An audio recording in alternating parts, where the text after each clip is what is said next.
Hey guys, welcome back to my channel. So as requested by all of you, this is a video for IGCSE Edexcel Maths A predicted paper for higher 2H for May June 2026.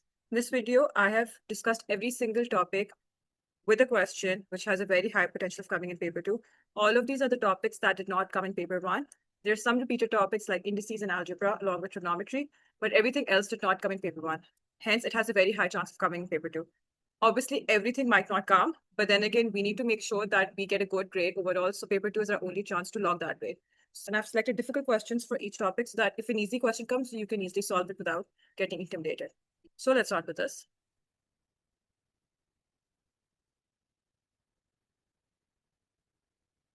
So mean, median, mode, range didn't come in paper 1, so it's definitely going to come in paper 2.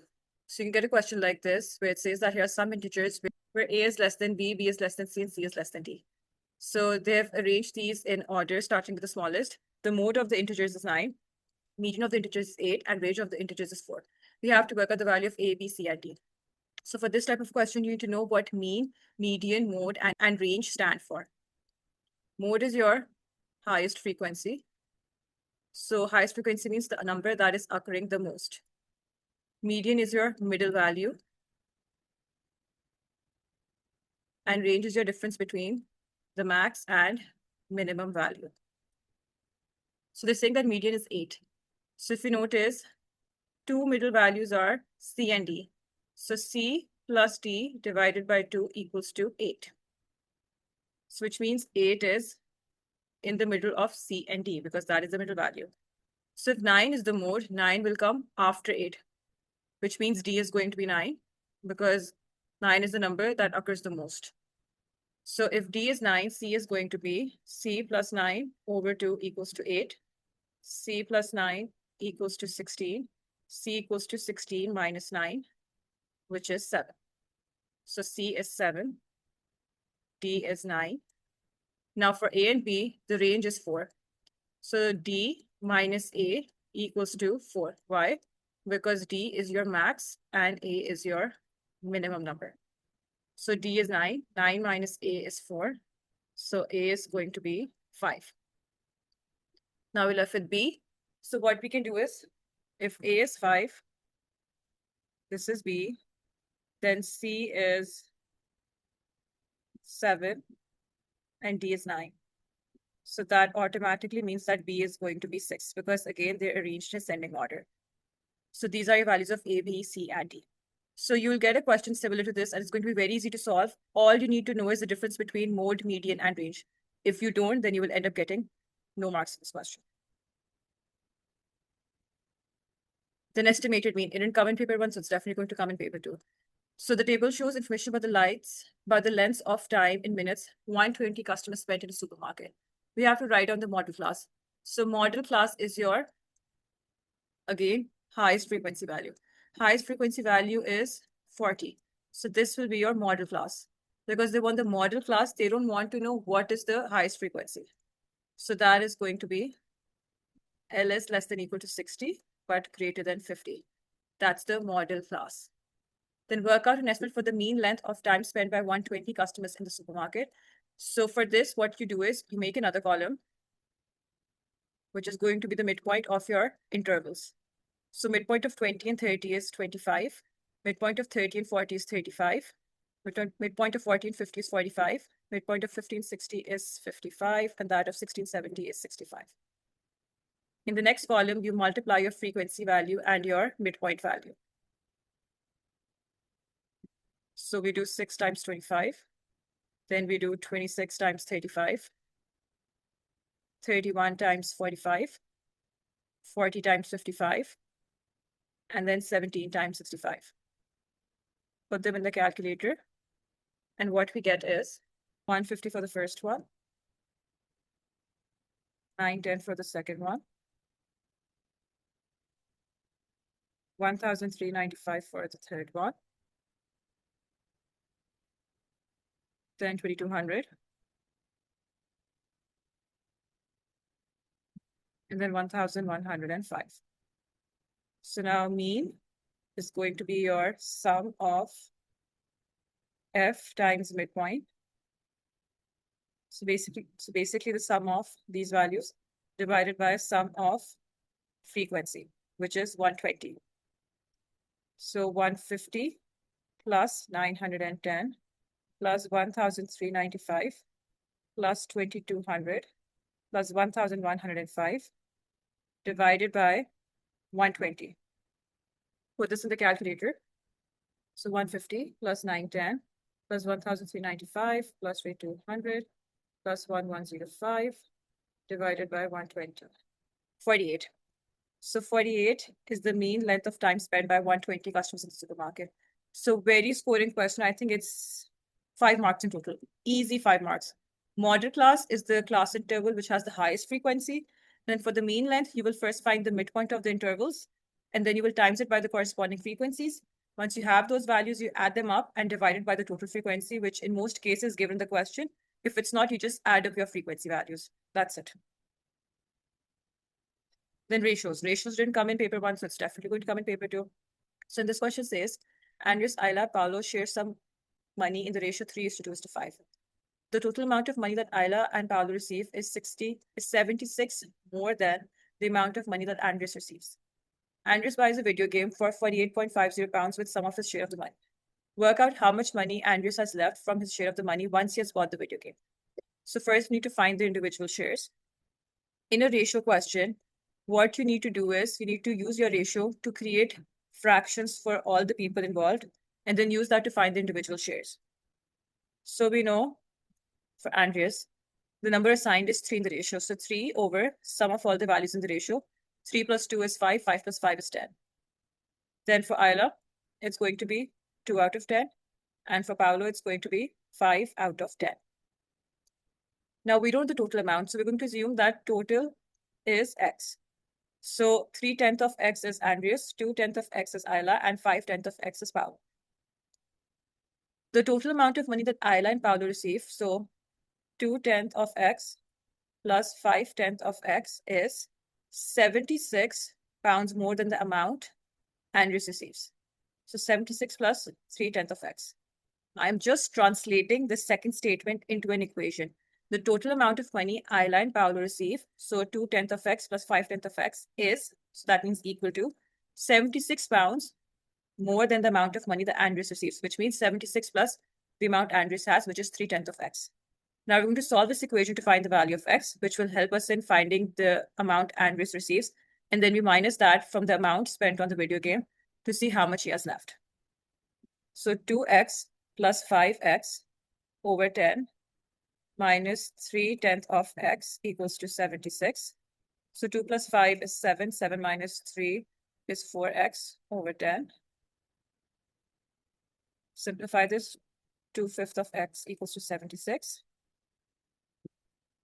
2X equals to 76 times 5. So X equals to 380 divided by 2, which is going to be 190 pounds. So Andreas has 3/10 of 190, which is equal to 57 pounds. So leftover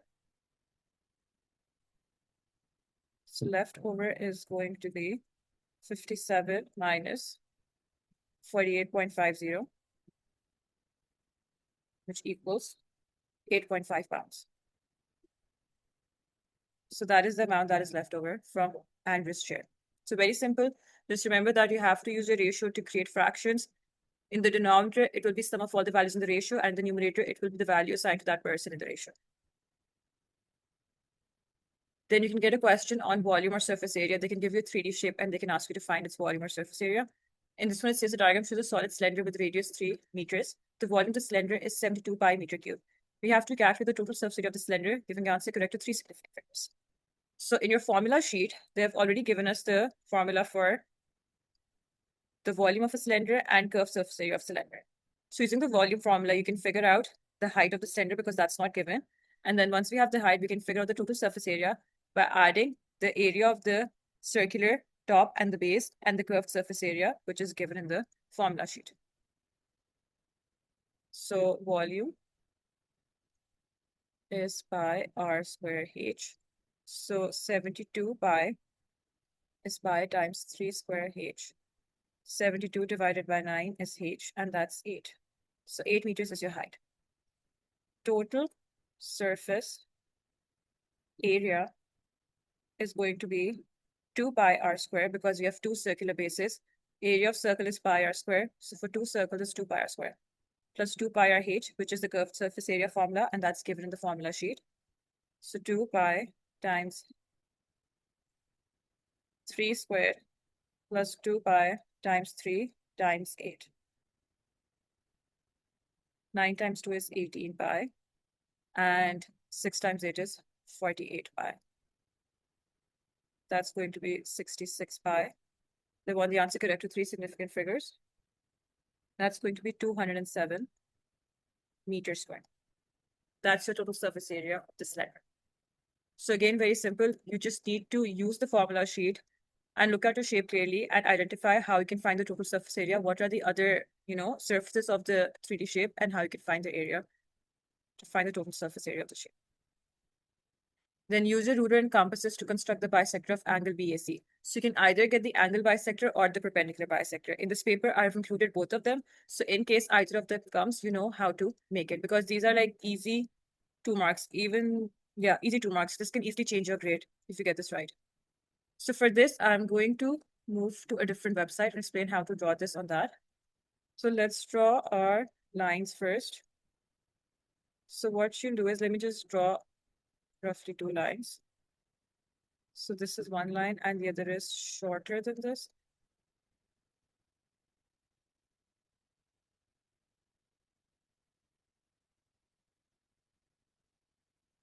Okay, so what you'll do is, you will take your ruler and your compass. You'll open your compass to more than half of the length of the lines. So this line is 4 centimeters for me, and this is 6. So I'm just going to open it to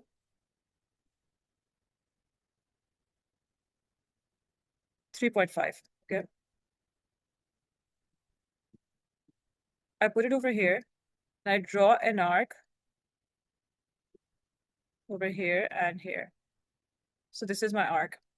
Using the same distance, I put the compass over here and draw another arc. Then I put it over here and I draw another arc.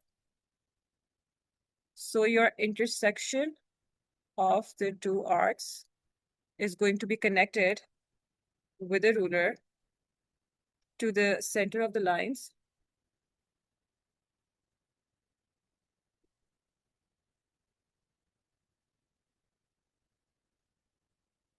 Like this. So this is your angle bisector, and we can check if it's bisecting it correctly or not, because bisect means to divide into two equal parts.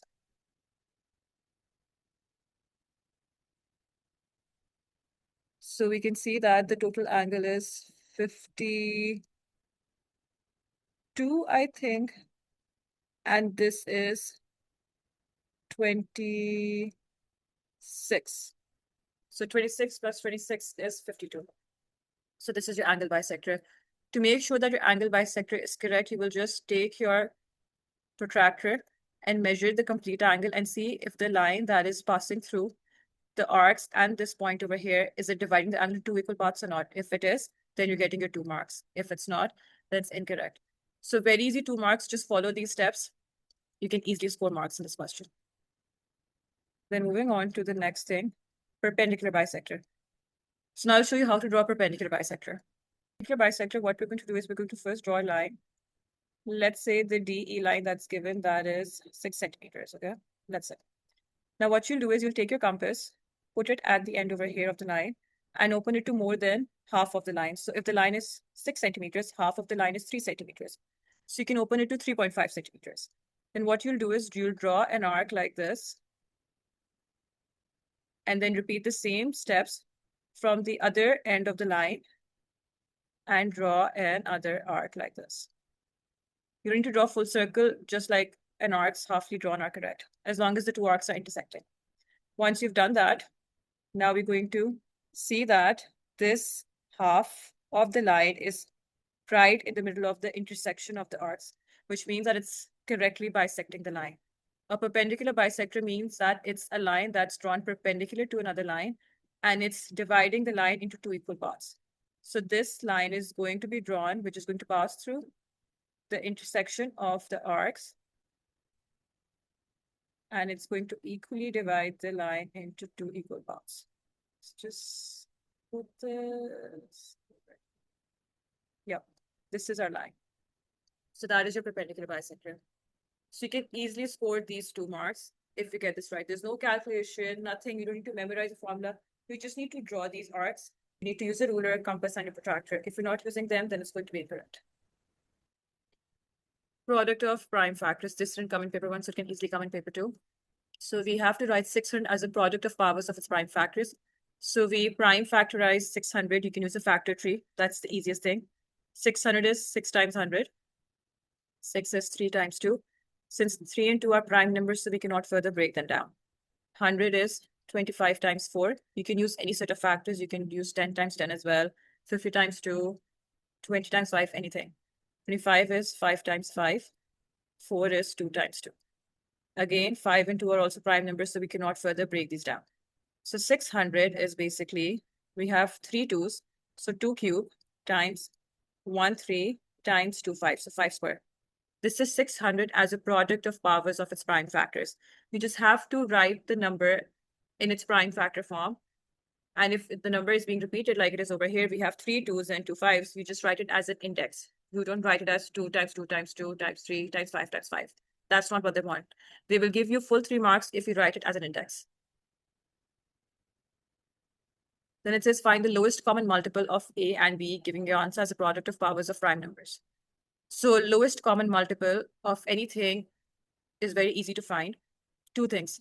First, you need to remember that when it's the lowest common multiple, you write all of the prime numbers. So we have 2, we have 3, we have 5, we have 11, and 13. These are the 4 different prime numbers we have over here. So you write 2 times 3 times 5 times 11 times 13. Now for the powers, you will pick the highest power for each prime number. So for 2, we have 2 cube and 2 to the power of 4. So we'll pick 2 to the power of 4. For 3, we have 3 and 3 square. So we're going to pick 2 again. For 5, we have 5 square and 5 to the power of 4. We're going to pick 4. And for 11 and 13, there's just one power, which is 1. So we keep it as it is. So it's going to be 2 to the power of 4, 3 square, and 5 to the power of 4. So this is your LCM as a product of powers of prime numbers. Let's say they were asking to find the HCF. So for HCF, what you would do is you would only pick the common prime numbers now. So common prime numbers are 2, 3, and 5. 11 and 13 are not common, so we don't use them for HCF. Now for the powers, you pick the smaller powers. You don't pick the bigger powers now. So for 2, the smaller power is 3. For 3, the smaller power is 1. And for 5, the smaller power is 2. So that's your HCF. So for LCM, we pick all of the prime numbers, but we pick the highest power for them. For HCF, we only pick the common prime numbers, and we pick the smaller powers, not the bigger powers. We never combine the powers. We either pick the bigger one or the smaller one, depending on what we're trying to find. So this is how you find the LCM and HCF. Recurring decimals didn't come in paper 1, so definitely coming in paper 2. For this, there are 3 main steps that you need to know. First, you begin with assuming that x equals to your recurring decimal, which is 0.3787878, and so on. Since the dots are made on 7 and 8, that means then 7 and 8 are only repeating. 3 is not being repeated. 3 only occurs once. So this is your recurring decimal. First, you will multiply your recurring decimal by 10. So we do 10 times x, which means we do 10 times 0.37878, and so on. The reason why we're multiplying it by 10 is because we want to move the decimal. So now we have 3.7878, and so on. Next, whenever you multiply by 10, next you multiply by 1,000. The reason why we multiply by 1,000 is because when you move the decimal, we need to make sure that the numbers after the decimal are same. So 1,000 times 0.378 recurring gives us 378.78 recurring. If you notice, we have 7878 after the decimal for 10x and 78787 after decimal for 1000x as well. So this is done to make sure that the numbers after the decimal are same. So when we subtract 1000x and 10x, the decimal goes away and we have whole numbers. This way we can easily convert the decimal into a fraction. So once we have done this, we subtract 1000x and 10x on one side. And on the other side, we do 378.78 recurring minus 3.78 recurring. So that's 990x equals to 375. And x is going to be 375 divided by 990. So we can easily see that 375 is divisible by, I think, 3. So 990, 375 divided by 3 is 125. And 990 divided by 3 is 330. We can divide this by 5. Yeah. 330 divided by 5 is 66. And 125 divided by 5 is 25. So we cannot further simplify. So this is your fraction. And that's your answer. So this is how you convert any recurring decimal into a fraction. Assume that the recurring decimal is x, then you times it by 10. If you times it by 10, then you times it by 1000. If you multiply it by 100 first, then you times it by 10,000. And then you minus them. On both sides, one side you're subtracting x, on the other side you're subtracting the recurring decimals. And then you make x the subject and simplify a fraction. That's it. Then indices, I know came in paper 1, but it's also going to come in paper 2 again. So you need to revise these in case you got them wrong in paper 1. So it says write down the value of m plus 2 to the power of 0, where m is a positive integer. Anything to the power of 0 is 1. Over here, the entire bracket is to the power of 0. So the entire bracket has a value of 1. Then simplify 3a squared b to the power 4 whole power 3. Whenever there's a power inside the bracket, outside the bracket, we multiply the powers, and the power gets distributed on the coefficient as well. So 3 cubed times a to the power of 2 times 3 times b to the power of 4 times 3. That's 27. A to the power of 6, b to the power of 12. That's it. Then factorize fully 14x squared y to the power of 4 plus 21x cubed y squared. So for factorize fully, you have to find the highest common factor between the two terms. Between 14 and 21, we know 7 is common. Between x squared and x cubed, we know x squared is common. Between y to the power of 4 and y squared, we know y squared is common. So that leaves 2y squared plus 3x in the bracket. So this is your fully factorized answer. If you only take 7 common, that's going to give you 1 mark. If you only take x squared or y squared common, that's also going to give you 1 mark. So to get full 2 marks, you have to take all of the common factors common. You cannot leave anything behind the bracket. Then you can get a table of values like this for an equation, and you can ask you to sketch the graph. So it says, complete the table of values for y equals to x squared minus 5x plus 6. So to find the missing values of y, you put the x value in the equation.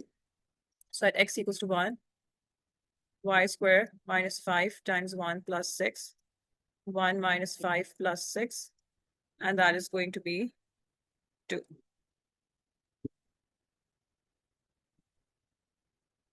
Then for x equals to 5,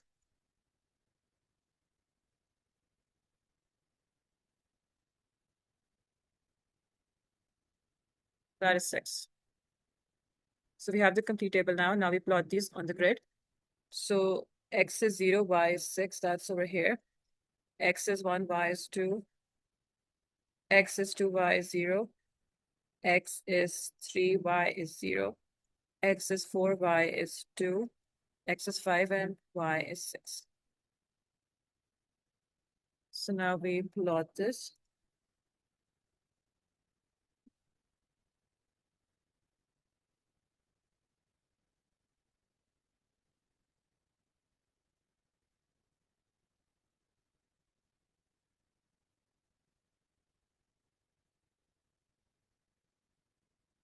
So that's a curve.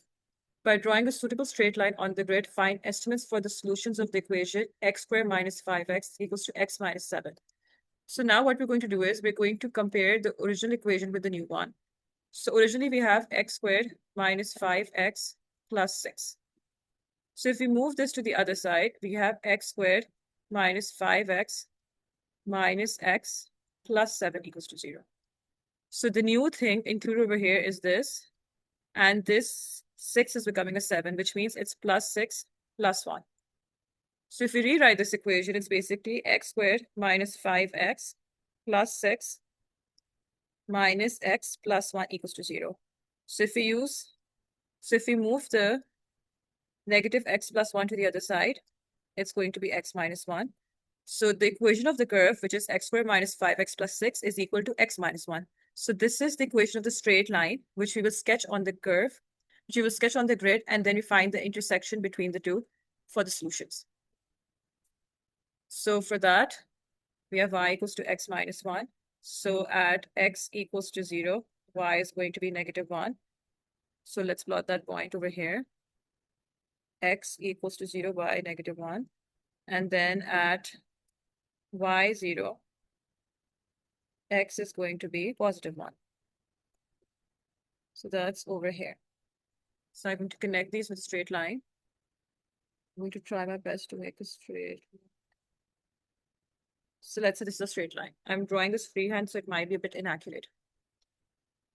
So one intersection is this, and the other is this. So that's like 1.6, I think. And this one is 4.56, 4.7. So my x values are 1.6 and 4.7. The question says estimate, so they'll give you like a range of values, and as long as your answer is in that range of value, you will get your marks. So again, these are easy 6 marks over here. Even if you don't understand part C, you can still score 3 marks because you can easily get the table values right, and you can easily sketch the graph on the grid. Then transformations. It says describe fully the single transformation that maps triangle A onto triangle B. So triangle A onto triangle B is clearly a rotation. Why? Because the direction of the shape is different, size of the shape is exactly the same, and it's clearly not a reflection because same sides are not facing each other. So to figure out the degree of rotation, the direction, and the center of rotation, we need to see we're going from shape A to shape B. So we're going in this direction, which means it's clockwise. And it's 90 degrees clockwise. So rotation, 90 degrees clockwise. So far we've scored 2 marks now. 1 mark for describing what type of transformation it is, which is rotation. 2nd mark for telling the degree of the rotation and the direction. So that's 90 degrees clockwise. Now 3rd mark is for your center of rotation. How do you figure out the center of rotation? For the center of rotation, it's going to be x equals to negative 2 and 3. Why? Because if we connect corresponding points with straight lines, like this with this, and this one. The perpendicular bisector of each of these lines are going to intersect at one point, and that is going to be your center of rotation. So over here, this is the perpendicular bisector for this. Then 1, 2, 3, 4. This is 1, 2, 3, 2, 3. These are perpendicular bisectors, which you can use. Perpendicular bisectors are intersecting at x equals to negative 2 and y equals to 3. So that is your center of rotation. So around the center, negative 2 and 3. So you get your 3 marks like this. If you don't get the center right, then you get 2 marks. On the grid, translate triangle A by the vector 2, negative 5, label the new triangle C. So that means we're moving 2 units to the right because the number at the top gives you horizontal movement, and we go 5 units down because that number gives your vertical movement.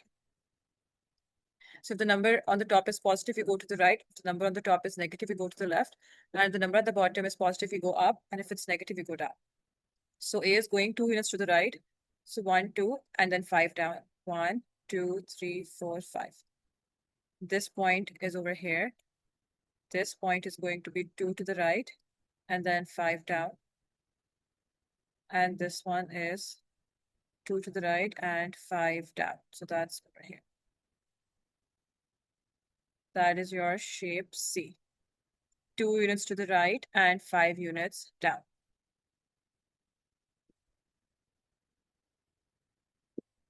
Then on the grid, enlarge triangle D with scale factor 1/2 and center negative 4 and 2. So you must have realized by now that in one question, we're dealing with 3 different transformations. We did rotations, we did translation, and now we're doing enlargement.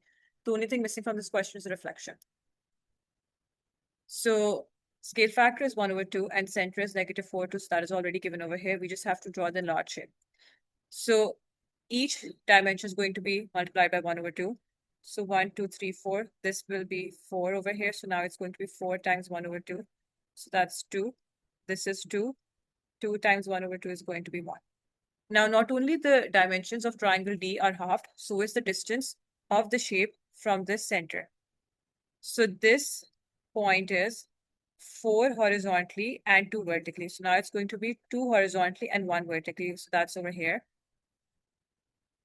And since this is going to be 1, because this is 2, so half of that is 1. So this point is going to be this. And this point is going to be over here because this distance is 4. It's half, so it's going to be 2. So you connect it with straight lines, and that is your enlarged triangle by a scale factor of 1 over 2. So that's it. That's your answer. Then ABC is trapezium. Calculate the perimeter of the trapezium, giving answer correct to 3 significant figures. So this is where trigonometry will come. So we'll use SOHCAHTOA over here and maybe Pythagoras depending on what the question is. We have to figure the perimeter. So we need this dimension and we need this dimension. So if I split this trapezium into a right angle triangle and a rectangle over here, we know that if AB is 16.7, so is this length, because in a rectangle, opposite sides are equal. And this over here is 21.2 as well. So looking at this triangle over here, let me highlight it. We're going to use SOHCAHTOA to find this length and this one, because we need these two for the perimeter of the trapezium. So if you notice, we have the angle. So the length opposite to the angle is called your opposite. The length on which the angle lies is adjacent, and the diagonal is always the hypotenuse. So you have to find the hypotenuse and the adjacent. So SOHCAHTOA. So since we have the opposite and we have to find the adjacent, we can use tangent. Tan of 43 equals to opposite, which is 16.7 divided by the adjacent, which is x. So x is going to be 16.7 divided by tan of 43, which is going to be 17.9. So just remember, you're using your SOHCAHTOA to figure out this. Tan uses opposite and adjacent. And since we're trying to find the adjacent, so we're going to use tan. We can't use cosine because we need the hypotenuse for that, and the hypotenuse is missing. We need to find that as well. And we can't even use sine to find this length. But for the hypotenuse, you can use sine because we have the opposite. So now we use sine of 43 equals to 16.7 divided by h. So h equals to 16.7 over sine of 43. And that's going to give us 24.5 centimeters. So the perimeter is going to be 16.7 plus 21.2 plus 24.5 plus 17.9 plus 21.2 again, because you want the entire length AD. And that's going to be 101.5 centimeters. They want the answer correct to 3 significant figures. So that's going to be 102 centimeters. That's it.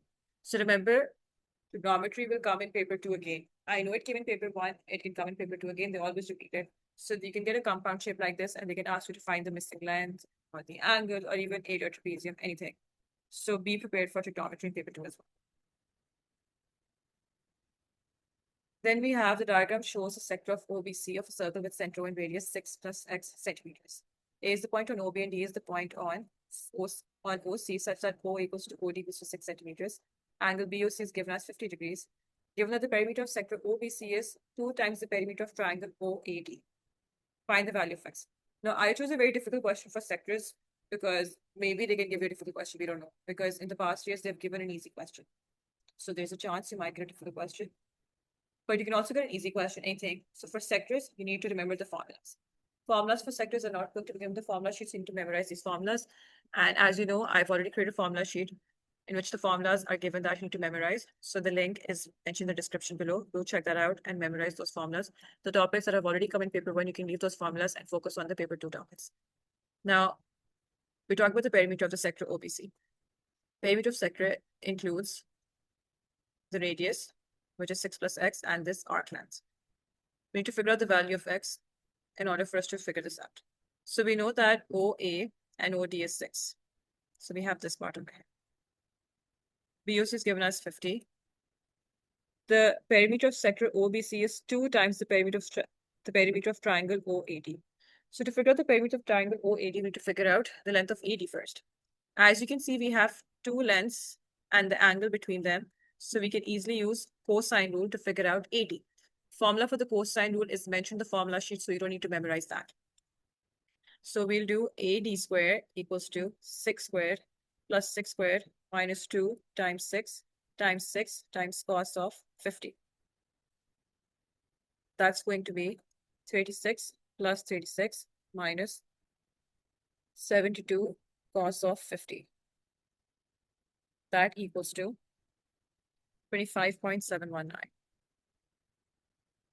Now we will square root both sides to find the value of AD, and that's going to be 5.07 centimeters. Now we can easily find the perimeter of the triangle.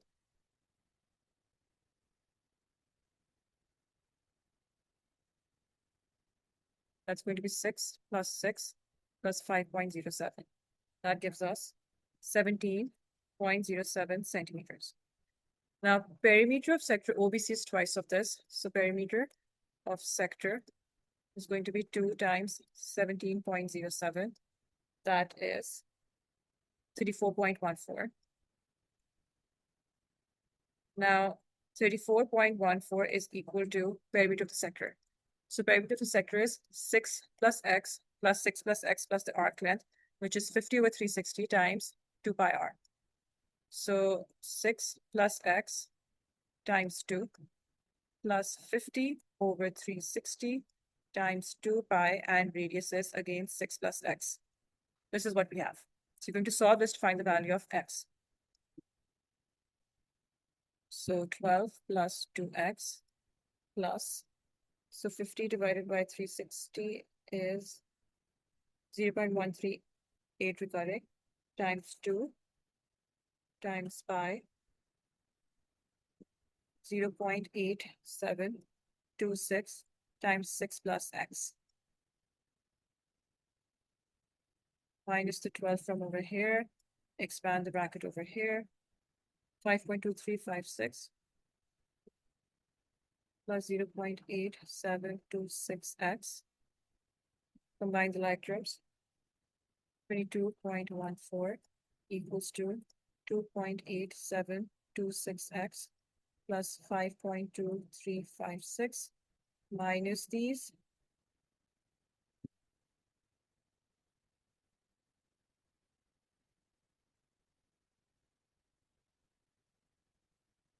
$16.9044 equals to 2.8726x. Now we divide these by each other.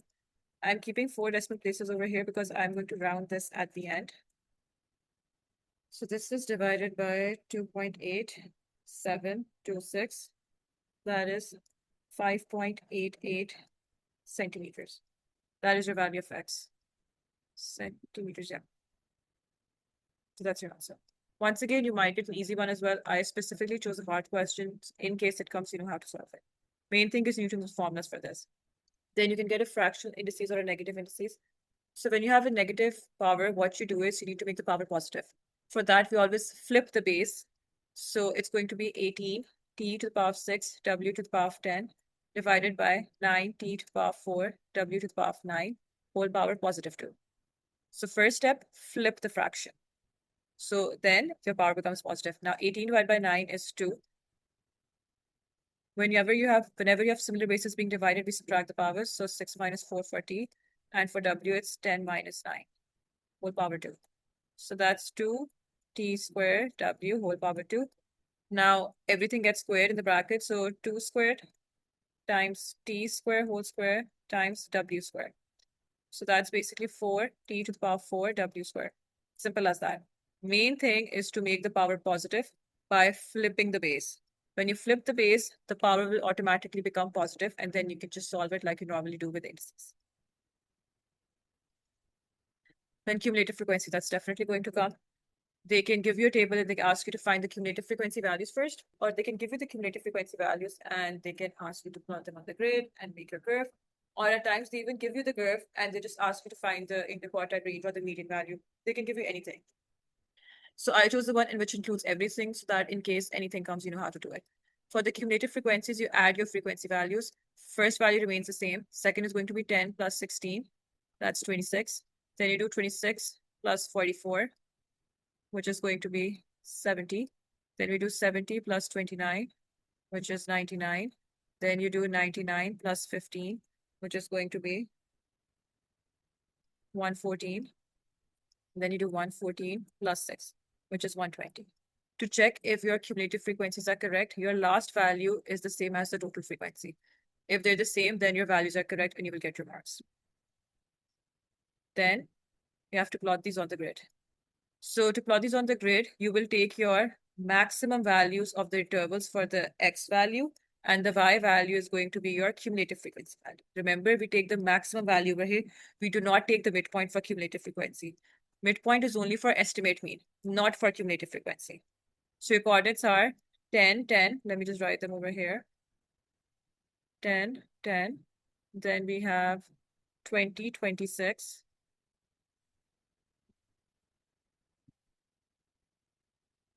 30, 70. 40, 99.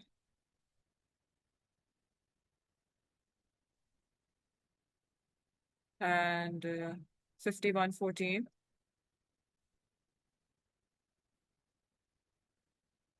61, 20. These are our coordinates. So you're going to plot these on the grid. 10, 10 is over here. 20, 26 is going to be 22, 24, 26, 30, 70.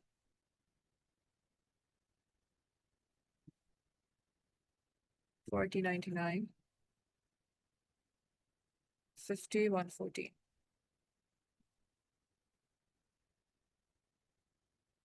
And 60, 120. So now we connect these with curved lines. You're allowed to connect them with straight lines as well, according to the marking scheme. That's my curve. Okay. Then it's saying, use your graph to find estimate for the interquartile range. So for the interquartile range, we need our upper quartile and lower quartile. For the upper quartile, we find 3/4 of our total frequency, which is 120. So that's going to be 90. And for the lower quartile, we do 1/4 of the total frequency, which is 30. So what you'll do is you'll draw a line from 30. Please use a ruler. Don't do this freehand like me. This is your lower quartile value, which is 21. And for the upper quartile,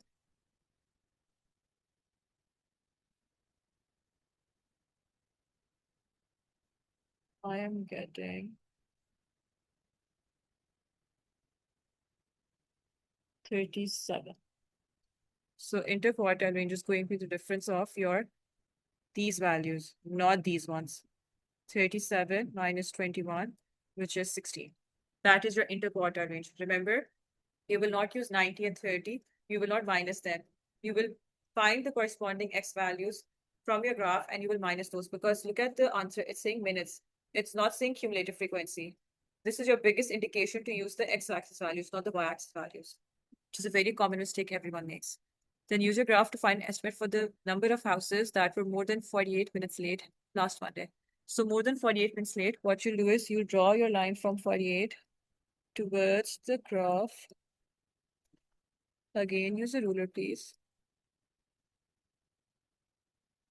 I'm getting something like this. What I'm getting is 112. So since it says more means you're focusing on the values over here. So that means we minus 112 and 120, and that will give you the estimate of the number of buses. So 120 minus 112, which is 8. So 8 buses were late for more than 48 minutes on Monday. Yep, that's your answer. Then for similar shapes, it says triangle ABC is similar to triangle PQR. AB is given as 4 centimeters, PQ is 12 centimeters, RQ is 16.5, AC is X, and PR is Y centimeters. Calculate the length of BC. So this is what we're trying to find. you need to realize that if two shapes are similar, one shape is becoming the other shape using a scale factor. And that scale factor is constant for all of these lengths. So for example, if we're going from 4 to 12, we can see that 4 times 3 is 12. So scale factor is 12 divided by 4, which is 3. To get the scale factor, you divide the new length by the old length. New length is 12 and the old length for that is 4. So to find BC, we can see that we're going from new to old shape. So we will divide 16.5 by 3 to find the old length, which is 5.5 centimeters. So that is your answer. Then write down an expression for y in terms of x. So y is basically 3 times x because your scale factor is 3. So when you times x by 3, that gives us y. So that's your answer.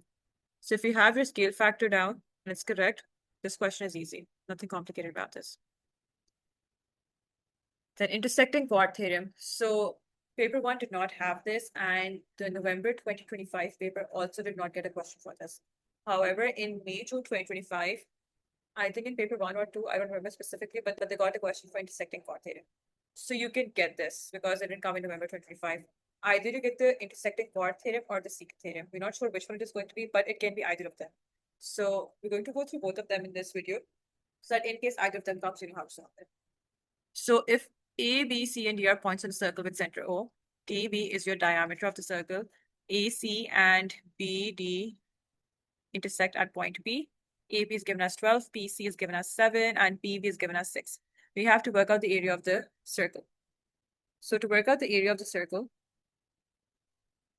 we need the radius of the circle, obviously, and for that, we need dB.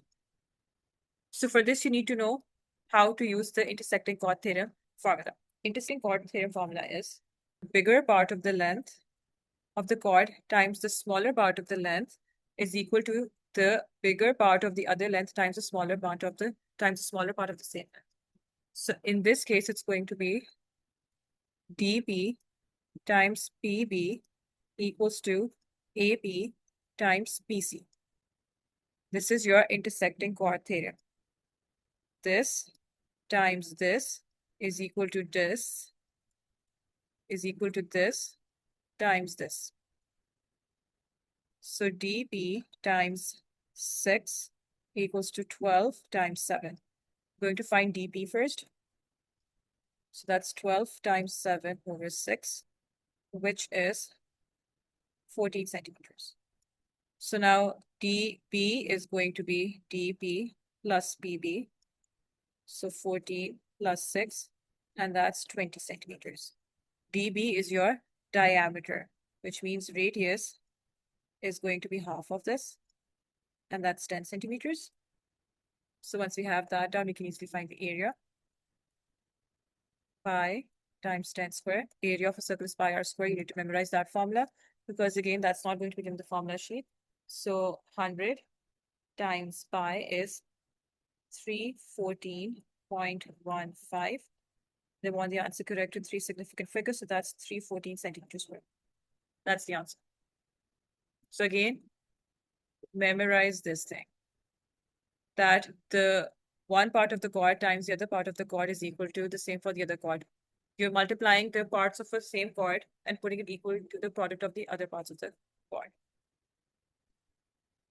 Then circle theorems, it can come in paper 1, so it can come in paper 2, along with your intersecting chord and secant theorem. So A, B, C, and D are points on a circle. Center O, AOD is the diameter of the circle. Angle CBD is 28. BDA is 32. Find the size of angle BDC. BDC, this angle. So we know that CD is a segment and angles in the same segment are equal, which means this is also going to be 28 because angle A and B are coming from the same segment and both of them are on the circumference. So angle CAD is equal to 28 because angles in the same segment are equal. Okay, Now, ACD is going to be 90 because this angle is coming out of the diameter. So angle of the semicircle is 90 degrees. So ACD equals to 90 degrees because angles in a semicircle are 90 degrees. For this question, you need to memorize your circle theorems because circle theorems are not going to be given the formula sheet. So this is something you need to memorize. And again, circle theorems are attached in my formula sheet that I've made, the ones that you need to memorize. So just go through them and memorize all of the formulas that you will need for paper 2. Now we can easily find the third angle. Let me use a different color for this. So we can do 180 minus 90 minus 28 for this angle. So angle CDA is going to be 180 minus 90 minus 28, and that equals to 62 degrees. Reason for this is angles in a triangle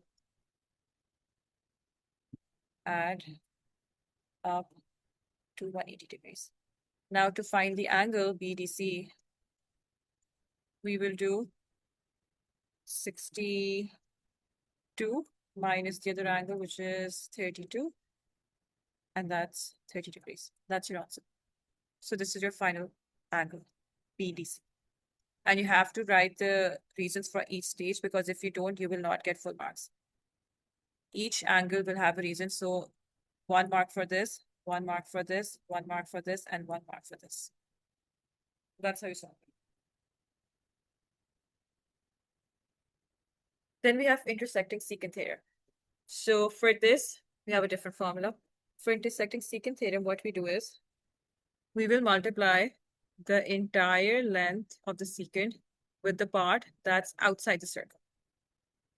So again, entire length of the secant times the part that is outside of the circle. So PC times PD is equal to PB times PA. This is your formula for intersecting secant theorem. So PC is going to be 8 plus 7. PD is going to be 8. PB is going to be 10 plus AB. And PA is given as 10. So 8 plus 7 is 15. 15 times 8 equals to 10 times 10, which is 100, plus AB times 10. So 15 times 8 is 120. 120 minus 100 equals to 10 AB, which is 20. So then we do 20 divided by 10.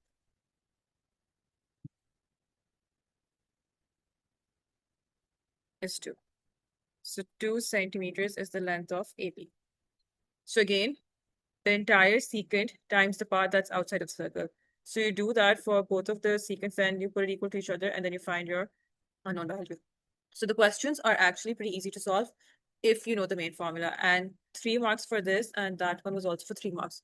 So easy 3 marks, which might look intimidating at the first glance, but they're actually easy to solve. Then quadratic simultaneous equations. This is definitely going to come because this did not come in paper 1. Solving this is very easy. You just have to substitute the second equation in the first one. What you will do is you can make one of the variables a subject. It's easy to make x the subject over here. So x is going to be 1 plus 2y. Let's call this the third equation. So you're going to substitute the third equation in the first one. You cannot use elimination method in quadratic simultaneous equations because the powers of x are different. In this case, the powers of y are different. One has a power of 1, other has a power of 2. We can't eliminate like this. So since we can't eliminate, best is substitution. So you substitute the third equation, the first one. Anywhere there's x, you will replace it by 1 plus 2y. So 3 times 1 plus 2y times y minus y squared equals to 8. Expand the bracket. 3y plus 6y squared minus y squared equals to 8. Collect everything on one side. 5y squared plus 3y minus 8 equals to 0. We have a quadratic equation. We're going to factorize this now. 5 times 8 is 40. Factors of 40 that we can use to replace 3 are going to be 5 and 8. So 5y squared plus 8y minus 5y minus 8 equals to 0. Between 5y squared and 8y, we have y common. So 5y plus 8, the bracket, Between -5y and -8, we have -1 common. So again, 5y plus 8 in the bracket. Between y and -1, we have 5y plus 8 common. So one value y is -8/5 and the other is +1. Now we're going to substitute these values back into the third equation. So at y equals to 1, x is going to be 1 plus 2 times 1, which is x equals to 3. And at y equals to -8/5, x is going to be 1 plus 2 times -8/5, which is 1 minus 16/5. Remember, 2 only gets multiplied to 8, not to 5 as well. Its numerator is being multiplied, not the numerator and denominator. 5 minus 16/5, which is -11/5. So these are your values of x and y. Very simple, easy scoring question, easy 5 marks. You will only use substitution method. You substitute one variable into the other one, make x or y the subject depending on what's easy, substitute in the other equation, simplify it. It's always going to be a quadratic equation. Factorize the equation, find your values of x or y, whatever it's in terms of, put it back into the other equation, and you have your complete answer. The other way in which they can give you this question is like this. They can say that we have a line with the equation y equals to x plus 2, which is intersecting the curve with the equation x squared plus y squared minus 2y equals 24 at the points A and B. Find the coordinates of A and B. This is the exact same question, just worded differently. Solving method is exactly the same. We will substitute y with x plus 2. So x squared plus x plus 2 whole square. Wherever there is y, we're replacing with x plus 2. This way, the entire equation is in terms of x now. If you want to do it the other way around, replace it with y minus 2. That is also fine. There is no restriction. Just do what everything is easy for you and less time consuming also. So x squared plus x squared plus 4x plus 4. I expanded the bracket. This becomes -2x minus 4. Correct the like terms. 2x squared plus 2x minus 24 equals to 0. We can divide everything by 2 to fully simplify it. That's x squared plus x minus 12. Factors of 12 that we can use to replace the middle term are going to be, factors of 12 that we can use to replace the middle term are going to be 4 and 3. So x squared plus 4x minus 3x minus 12 equals to 0. If you want to use the quadratic form, they can also use that. There's no restriction. So x plus 4 in the bracket and -3 bracket x plus 4 again. Between x and -3, we have x plus 4 common. So x is -4 and x is 3. Now we're going to put this back into the equation of the line to find the corresponding y values, because that's going to be easier compared to using the quadratic equation. So y equals to -4 plus 2, that's -2, and y equals to 3 plus 2, which is 5. So your coordinates of A can be -4 and -2, and B can be 3, 5. Easy 5 marks again. You can easily get these 5 marks. Trust me, it's not difficult. It's very basic algebra. Then we have the quadratic inequality. So then we have quadratic inequalities. Again, I chose a different question. This is not a direct question. In case you get a direct question, you can easily solve it by factorizing the quadratic equation and then giving a range of values for x. I chose a difficult one in case, a difficult one, in case they give you a difficult one. Because again, in the past 2 years, it has been, because again, in 2025, they gave a very straightforward, easy one. So in case they give you a difficult one, this question will help you. So it says area of a rectangle is a centimeter square. We know to find the area of a rectangle, we have to times the length and the width. So length and the width. So 2x minus 4 times 3x plus 2. They're saying area is less than 3x plus 27. So we just make this into an inequality. Expand the brackets. 6x squared plus 4x minus 12x minus 8 is less than 3x plus 27. Collect all of the terms on one side.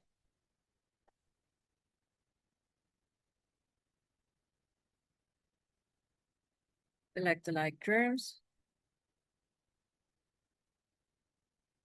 This is what we have. 6x squared minus 11x minus 35. Now we're going to factorize this quadratic inequality.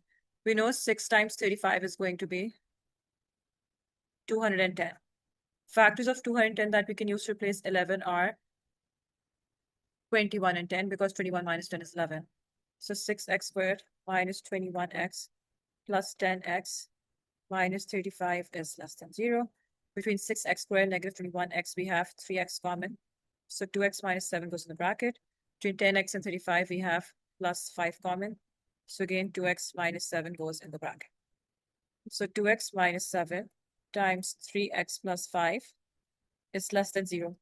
So if we draw our graph, negative 5 over 3 comes over here and 7 over 2 comes over here. So since the inequality is less than 0, that means we focus on the values underneath the x-axis, because that is where it's going to be less than 0. So over here, we can see that at x equals to negative 5 over 3, the values of x are increasing because they're going towards the right-hand side. At x equals 7 over 2, they're decreasing because they're going towards the left-hand side. So x is less than 7 over 2, but greater than negative 5 over 3. That is the range of possible values of x. If you have a small problem over here, x cannot be negative 5 over 3, because if we put x equals negative 5 over 3 over here, 2 times negative 5 over 3 minus 4. That's going to give us a negative number. And same over here, 3 times negative 5 over 3. That's going to give us a negative number. The length cannot be negative. So we have to pick that value of x, like that minimum value, which gives us a positive limit. So even if we do 5 over 3 is 1.6 recorded. 5 over 3 is 1.6 recording. So negative 5 over 3 is going to be negative 1.6 recording. So now if we make it negative 1, that's also going to give us a negative value. So it has to be something that is greater than 4. At x equals to 2, it will equal to 0. Obviously, the length can't be equal to 0, so it has to be greater than 2. So our minimum value over here is going to be 2, and maximum value is going to be less than 7 over 2. So x is supposed to be between 2 and 7 over 2, because if it is 2 or less, then our lengths are going to be negative or 0. And we can't have that. It has to be more than 0. So that's why the lower limit is 2 and the upper limit is 7 over 2. That's your answer. Then a complicated question for algebraic fractions did not come in paper 1, so it can definitely come in paper 2. I know I discussed this already in paper 1 video that I made for that particular paper, but we're going to go through this again to make sure that in case something like this comes, you know how to solve it. So in the bracket, we have two fractions with unlike denominators being subtracted, and then outside there's another fraction that's dividing this. So first, let's solve the bracket. You need to remember that whenever we are adding or subtracting fractions with unlike denominators, the first step is to make the denominators equal. So for that, you times the first fraction by 2x minus 3, both the numerator and the denominator, and the second fraction by 2x minus 5. So that's going to be 4 times 2x minus 3 over 2x minus 5 times 2x minus 3 minus 3 times 2x minus 5 over again 2x minus 5 times 2x minus 3. This entire bracket is divided by this fraction. Now remember, whenever we're dividing fractions, we take the reciprocal of this second fraction, keep the first fraction as it is, and change the division into times. I'm going to do that once I've simplified the bracket over here. So that's going to be 8x minus 12 minus, now the minus sign goes with negative 3. So negative 3 times 2x is negative 6x, and negative 3 times negative 5 is positive 15. Remember to take the negative sign with the 3. Don't just keep it as it is in the middle. Denominator is the same, which is 2x minus 5 times 2x minus 3. Now we can change the division times and flip the second fraction.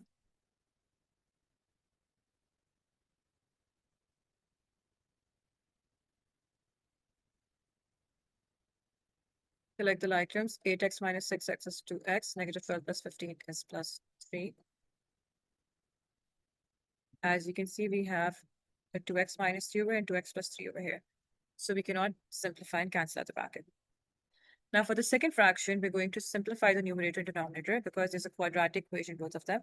So in the numerator, we multiply 6 with 5, which is 30, and factors of 30, which we can use to replace the middle term, which is 17, are 15 and 2, because 15 plus 2 is 17 and 15 times 2 is 30. So 6x squared minus 15x minus 2x plus 5. And the denominator, we can take the highest factor common, which is x. So 9 minus 4x squared, the bracket. This comes as it is now because we cannot further simplify this. So in the first two terms, we have 3x common, so 2x minus 5 in the bracket. In the last two terms, we have -1 common, 2x minus 5 in the brackets. And if you notice in the denominator, we have two perfect squares being subtracted. So 9 minus 4x squared becomes 3 minus 2x times 3 plus 2x. Whenever you see two perfect squares being subtracted, you will always use difference of perfect squares. So now let's further simplify this second fraction.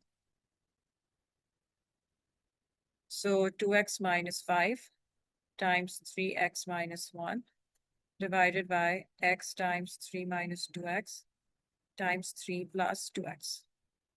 So we can see that 2x minus 5 is being divided by 2x minus 5, so that gets cancelled out. And 2x plus 3 and 3 plus 2x is the same thing, so they're also getting cancelled out. So that leaves us with 3x minus 1 divided by x times 2x minus 3 times 3 minus 2x. This is our single fraction in its simplest form. That's your answer. So don't get intimidated by this question just because there's like a lot of variables going on, so it seems difficult. But the solving part is very similar to solving a fraction with numerical values. Whenever we have fractions with unlike denominators being added or subtracted, we make the denominators equal. So that's the first step.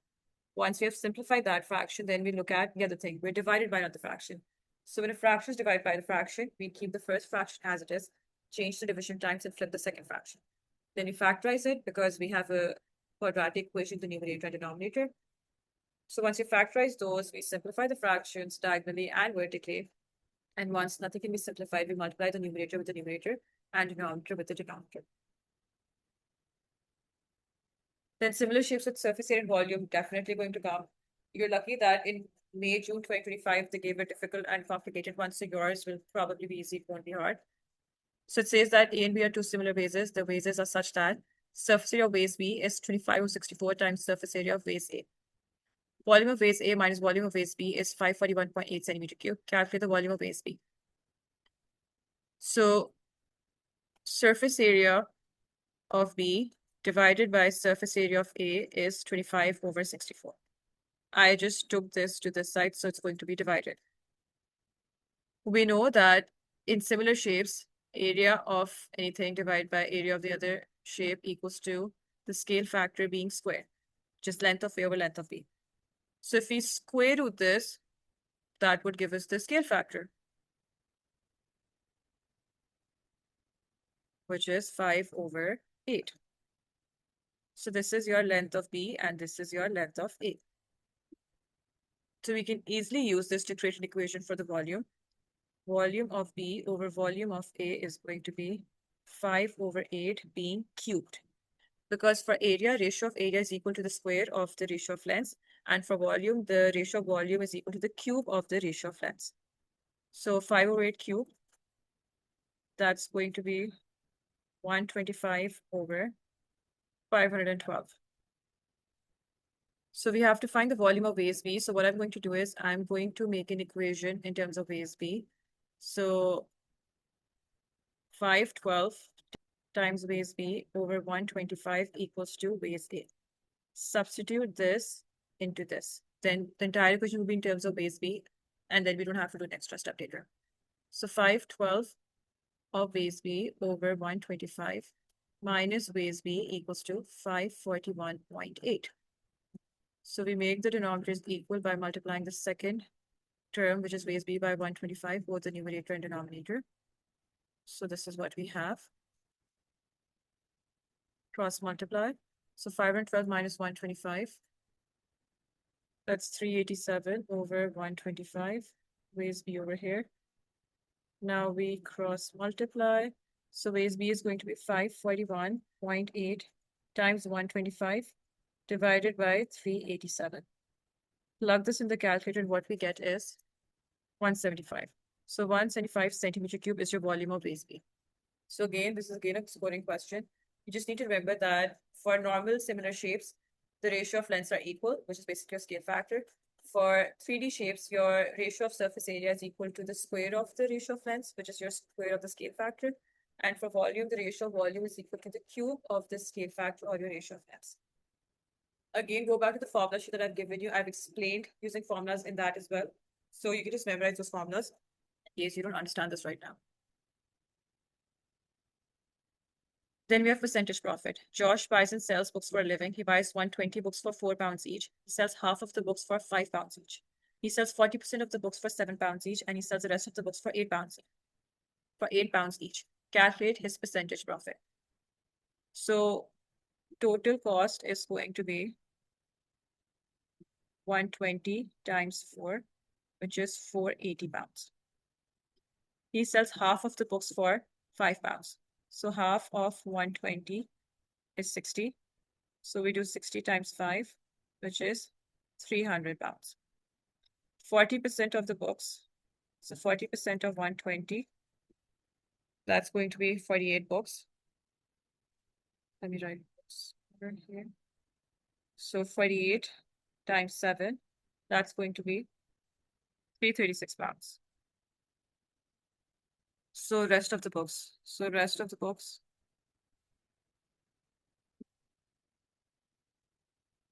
That's going to be 120 minus 60 minus 48, and that's going to be 12 books. So 12 books are sold for £8 each. So that's £96. So what he has earned is 300 plus 336 plus 96. That's going to give us £732. So percentage profit would be 732 minus 480 divided by 480 times 100. The profit, which is earning minus the cost, divided by the total cost he incurred times 100. That's going to be 52.5%. So that is his percentage profit.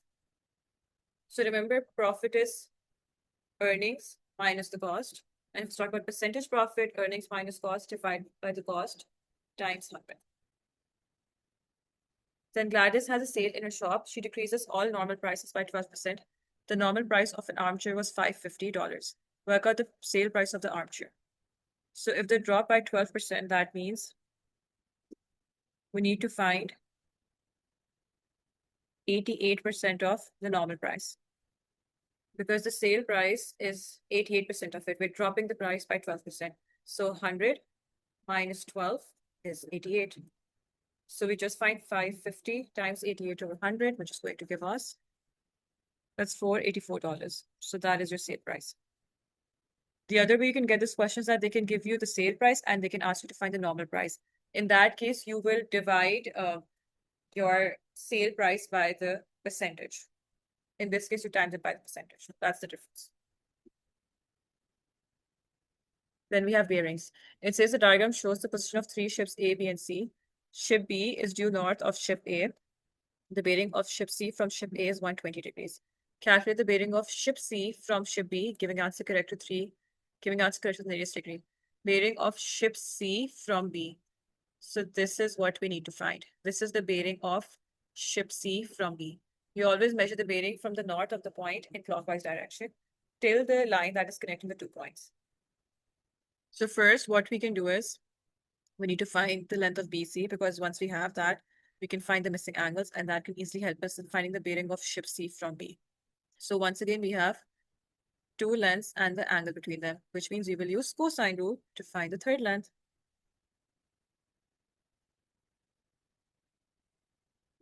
And the cosine rule is given the formula sheet, so you're going to memorize this. BC squared equals to 150 squared plus 275 squared minus 2 times 150 times 275 times cos of 120. That's going to give us, that's going to be 139,375. And you'll take the square root on both sides to find the value of BC, which is going to be 373.3 0.33 meters. So that is your length of BC. Now what we're going to do is, we're going to use the sine rule to figure out this angle. Let me use a different color. Because then we can just easily subtract the sine from 180 to find the bearing of C from ship B. Very simple. So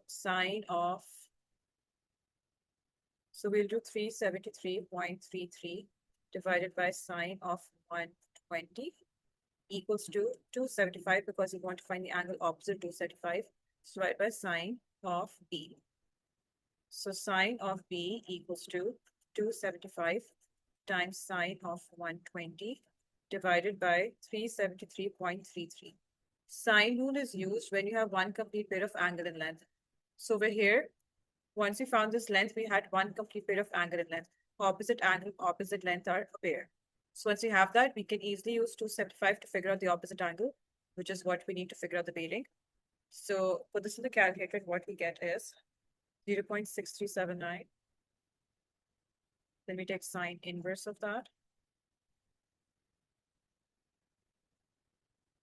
And that's going to give us 39.6. So now our bearing is going to be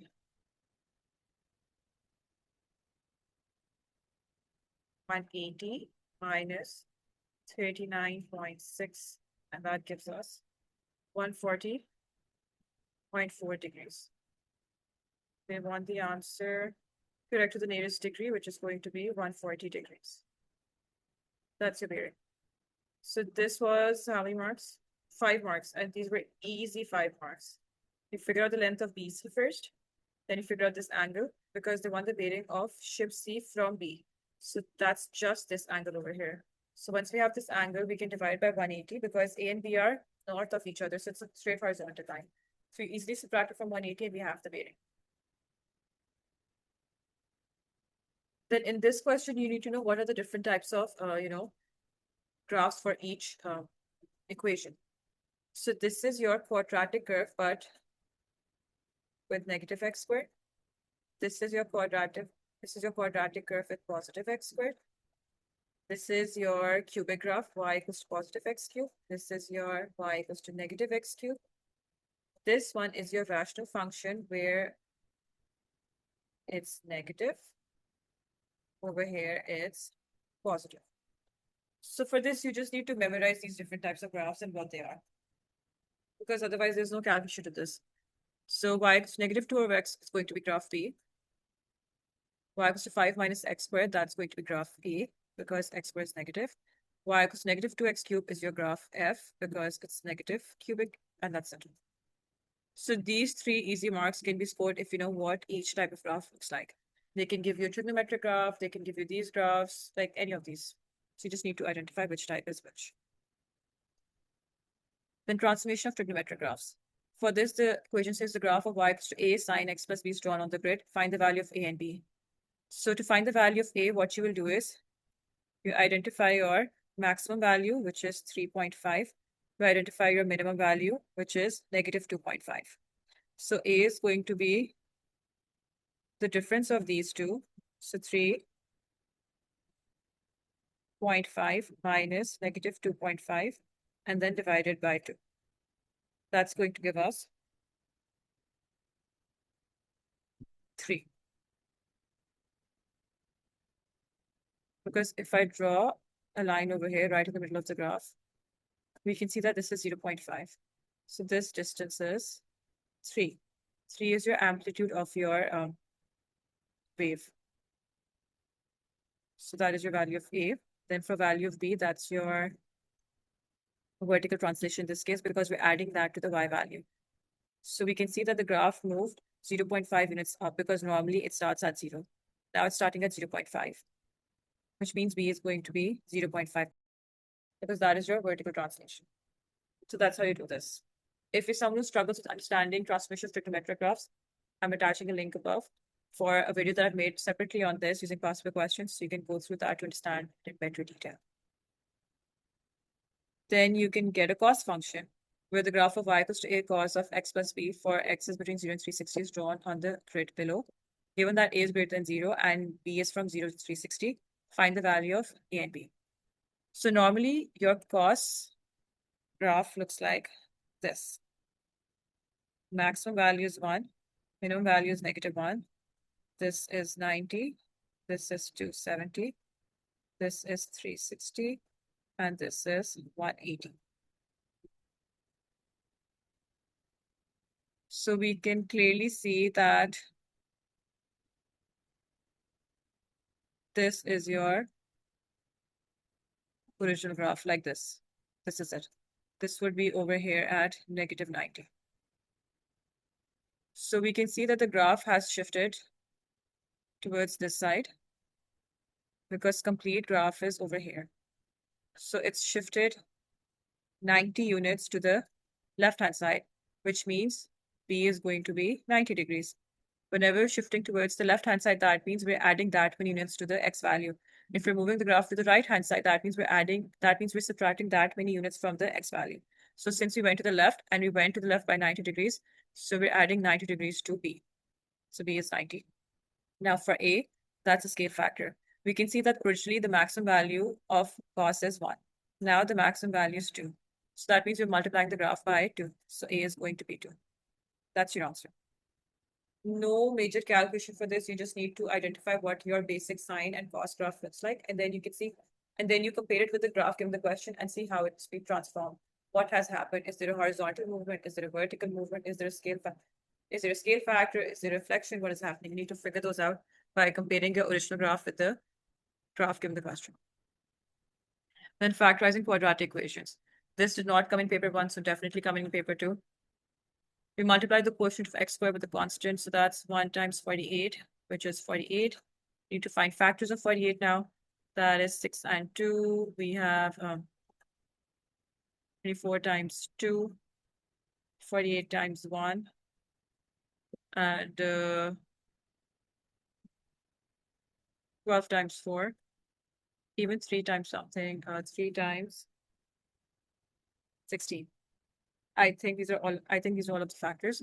So we have to pick that set of factors which when added or subtracted gives you the middle term, which is 2. So we can do 8 minus 6. That would work.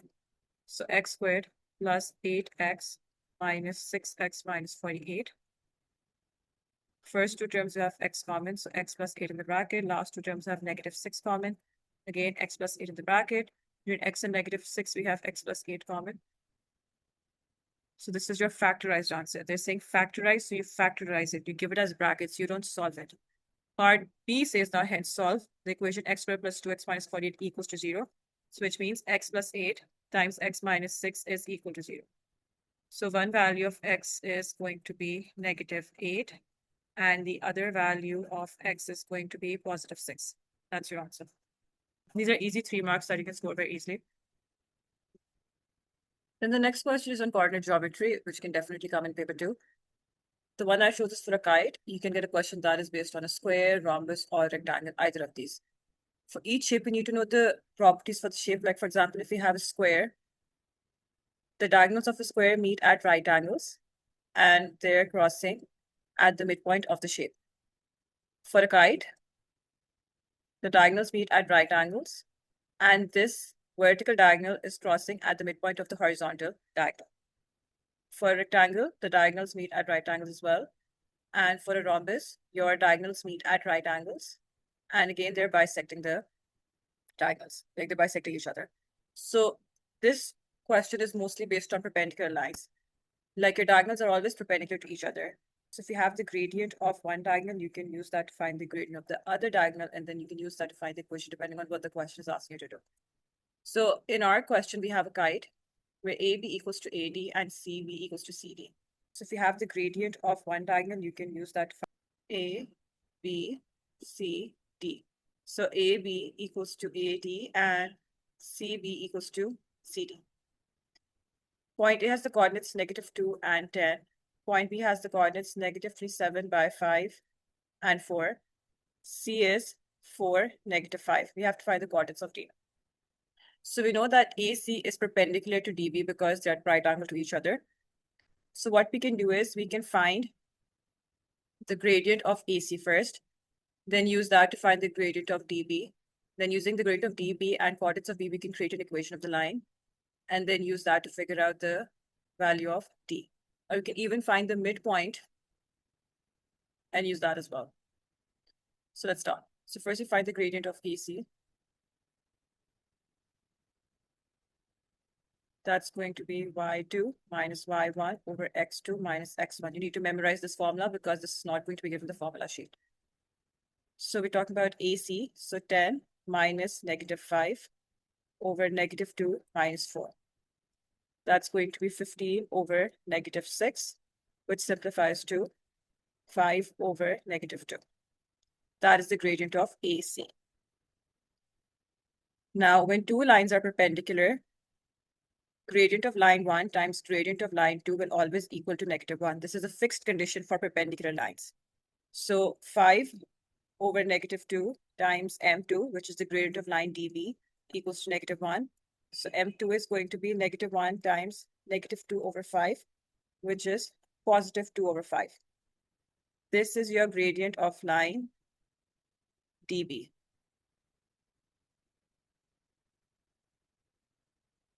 Okay. So now to figure out the coordinates of D, what we can do is we can create an equation for the line DB. So y equals to mx plus c. We have the point B, we have the gradient of dB.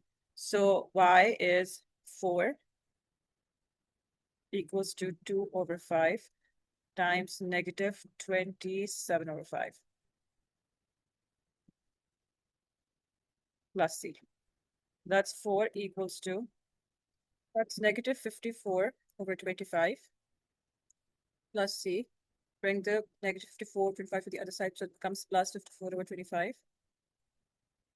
4 times 5 is 100, so 100 plus 54 over 25 equals to c, which is 154 over 25 equals to c, which means the equation of BD is y equals to 2 over 5x plus 154 over 25.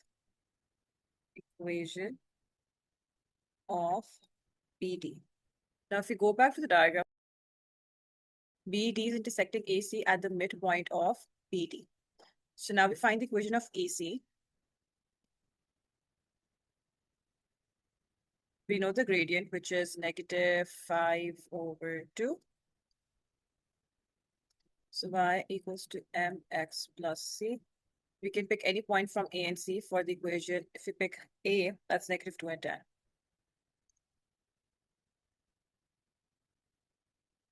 -5 times -2 equals to C.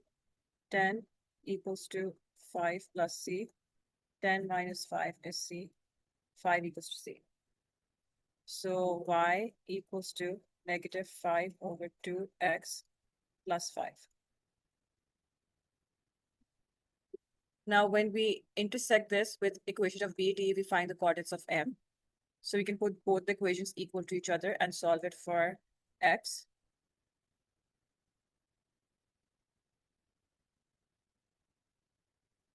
So that's -5x plus 10 over 2. That is 10x plus 154 over 25. Cross multiply.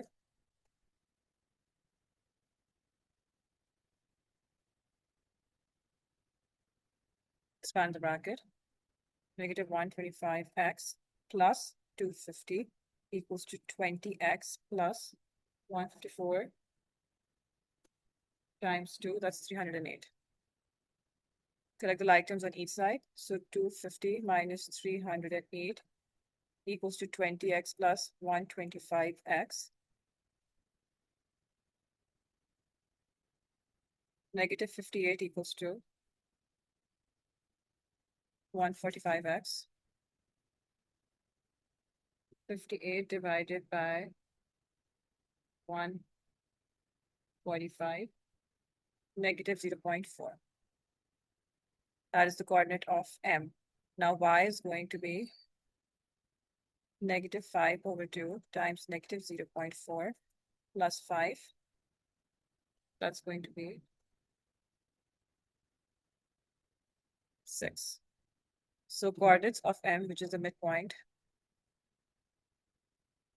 is -0.4 and 6. I am out of space over here. Okay.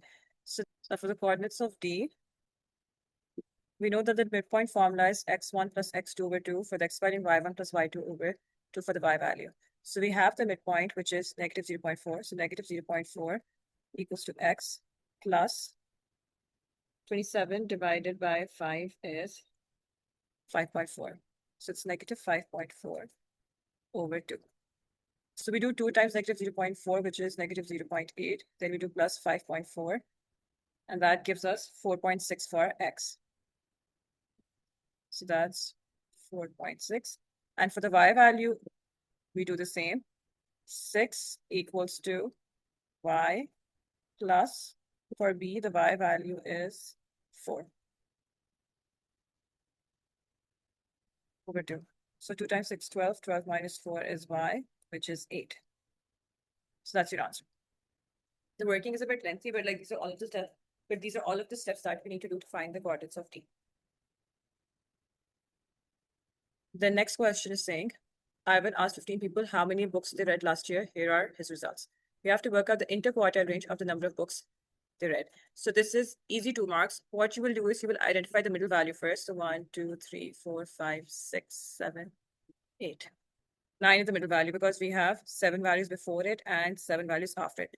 Now we find the midpoint of these 7 values, which is 1, 2, 3, 4. 1, 2, 3, 4. This is your median. This is your lower quartile. This is your upper quartile. So for interquartile range, we do upper quartile minus lower quartile. So that's 25 minus 4 and 21 is our interquartile range. Simple as that. You find the middle value of the entire data set first, then you find the middle of the first half, and then the middle of the second half. Basically, middle of these, and then middle of these. That will give you the lower quartile and upper quartile, then you minus them, and that's the interquartile range. Then kinematics. It says a particle is moving along a straight line that passes through the fixed point O. The displacement s meters of the particle from O at time t seconds is given by s equals to 2t cubed minus 5t squared plus 6t minus 5. We have to find the value of t when the acceleration of the particle is 5 meters per second squared. So for this, you need to know that when you differentiate your displacement, you get velocity. And when you differentiate your velocity, you get acceleration. So first, we need to differentiate the displacement to get velocity. So velocity is ds over dt. Bring the power down, multiply it with the term, and then subtract 1 from the power, same as differentiation.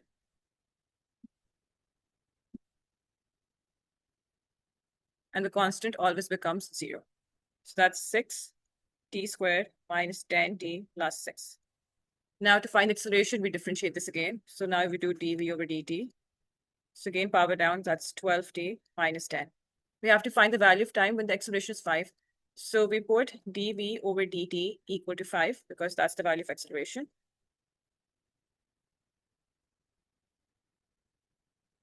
Divide 15 by 12.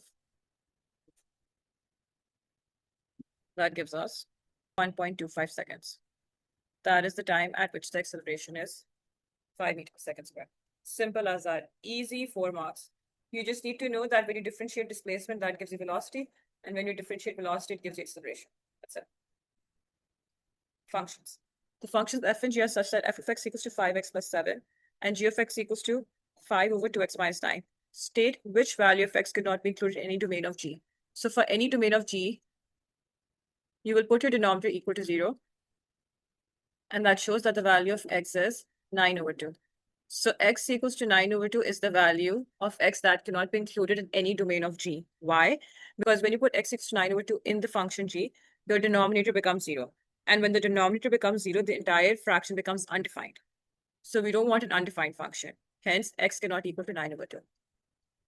Then find f of g of 4. So first you find g of 4, which is 5 over 2 times 4 minus 9. You're just replacing x with 4. So it's 5 over 8 minus 9, which is negative 5. Now, f of g of 4 means that wherever there is x in f of x, we replace it with negative 5. Because that is what g of 4 equals to. So 5 times negative 5 plus 7, negative 25 plus 7, and that equals to negative 18. So that's f of g of 4. And the function h is such that h of x is 3x squared minus 12x plus 8, where x is greater than 2. Express the inverse of h of x in the form of this. So first you put h of x equals to y. So y equals to 3x squared minus 12x plus 8. In order to convert any quadratic function into its inverse, you have to first convert the quadratic equation to completing square form. So that first we take 3 common from the first two terms.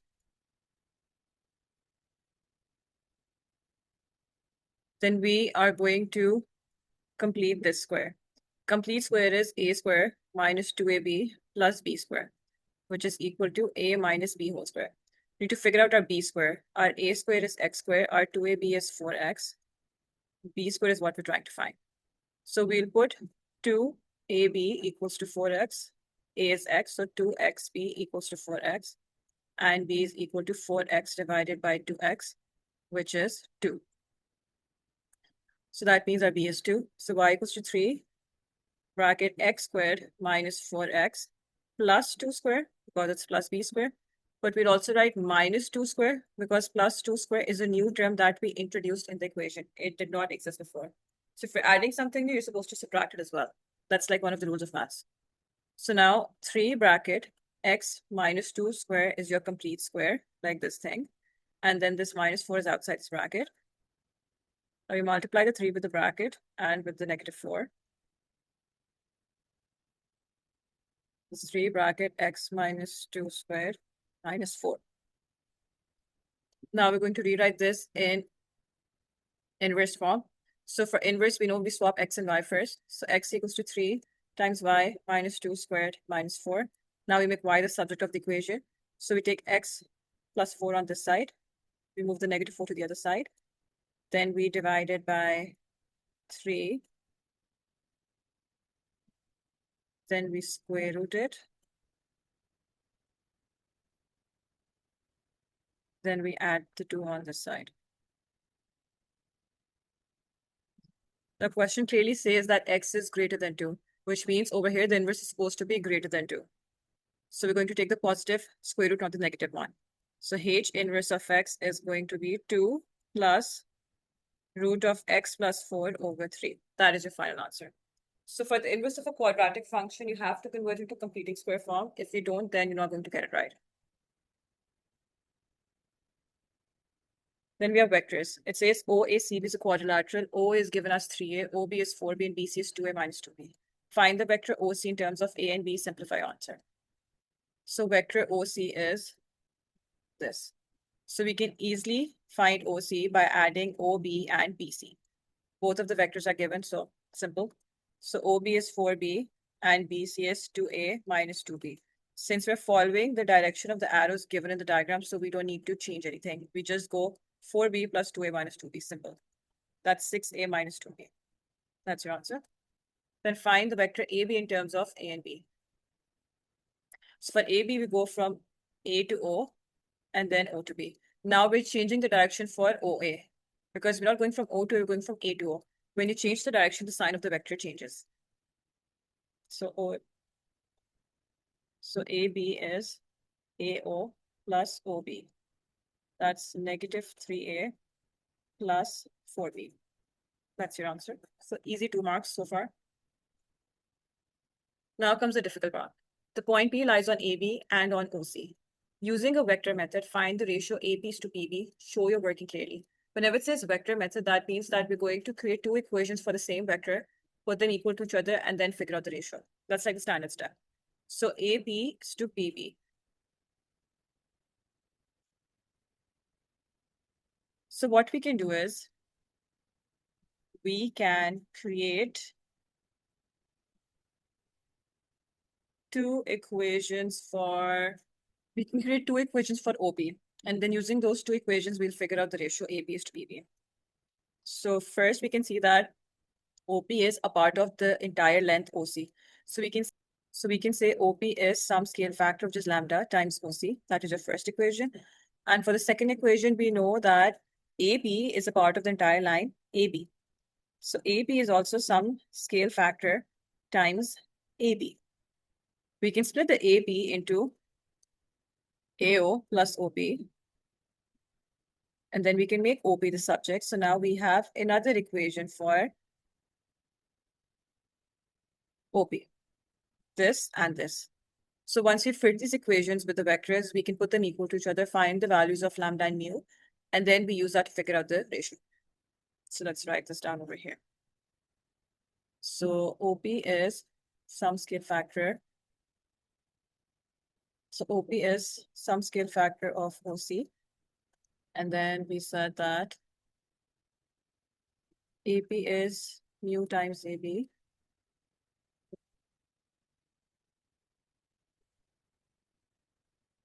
So that's AO plus OP. So OP is mu times AB minus AO. So OC vector is 6A minus 2B.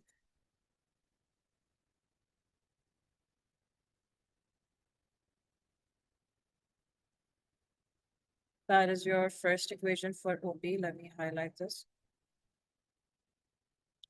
And this one is going to be mu times AB is negative 3A plus 4B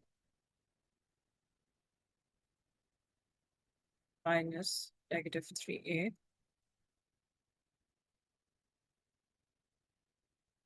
plus 3A, expand the bracket.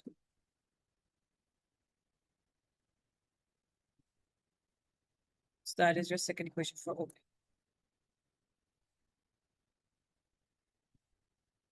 So now I put them equal to each other.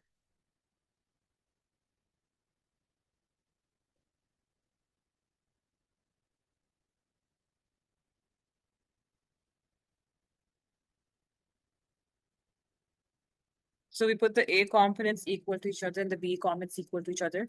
So this is equal to this, and this is put equal to this.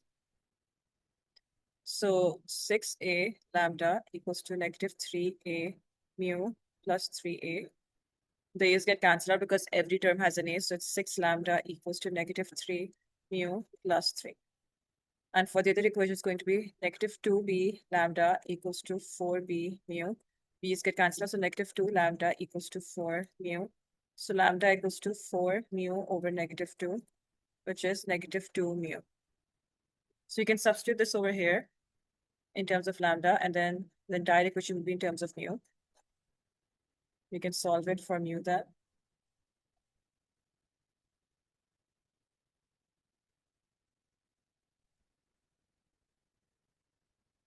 That gives us mu equals to 3 over negative 9, which is negative 1 over 3. So lambda would be negative 2 times negative 1 over 3, which is 2 over 3. Now we work out our ratio. So we know that, going back to this, AP is mu times AB. So AP is mu times AB. So mu is negative 1 over 3. AB was what?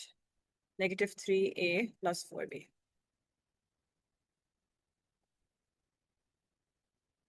That is AB. So which means PB is going to be 2/3, negative 2/3 of negative 3A plus 4B. So AP is to PB is going to be 1/3 is to 2/3. So that's 1:2. That is your vector for AP's to B. So remember, create two vectors for the same equation, put them equal to each other, find the value for scale factors, and then you can easily use those to find your vectors. Even if you don't get the ratio right, you can still score 2 marks if your equations are correct. We can easily get a question on angles and polygons. It says the diagram shows a regular octagon ABCDHIJK and a pentagon DEFGH. Angle GHD is equal to angle FGH. Work out the size of the angle marked X. So we can see that these two angles are equal. So if you find the sum of angles for the pentagon and subtract these three angles, we can find H and G.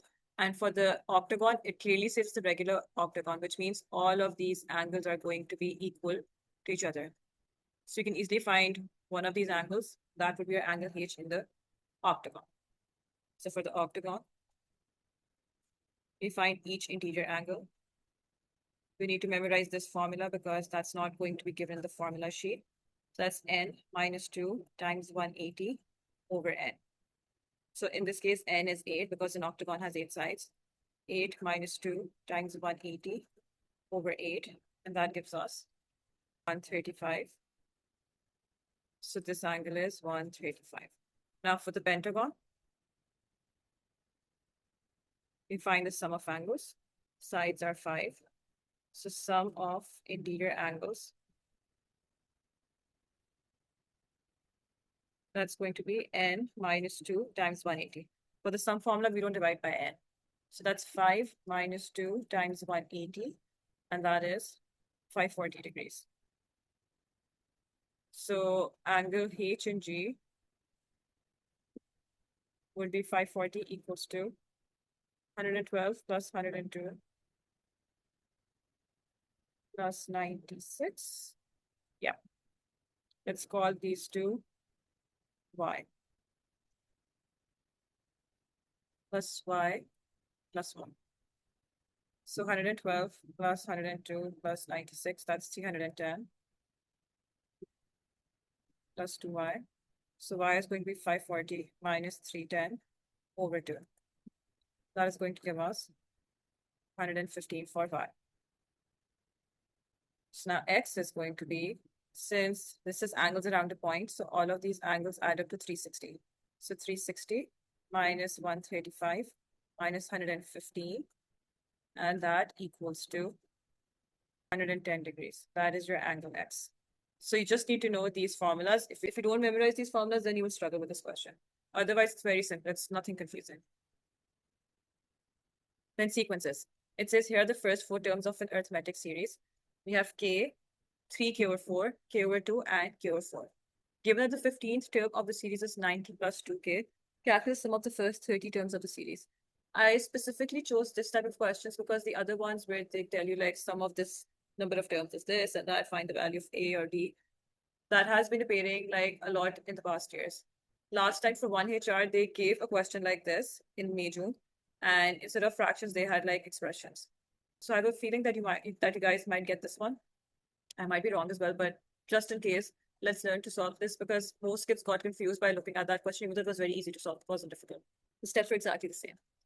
So we have the 15th term, which is 90 plus 2k. First term is k. Common difference is going to be 3k over 4 minus k, which is 3k minus 4k over 4. That's negative k over 4. So if we create an equation for the 15th term, 90 plus 2k equals to first term, which is k, plus n, which is 15, minus 1, times the common difference, which is negative k over 4. Your nth term formula is first term plus n minus 1 times d. Memorize this because, again, this is not going to be given the formula sheet. So we have the entire equation in terms of k. We can use this to find the value of k very easily. Once we have the value of k, we can find the sum of the first 30 terms.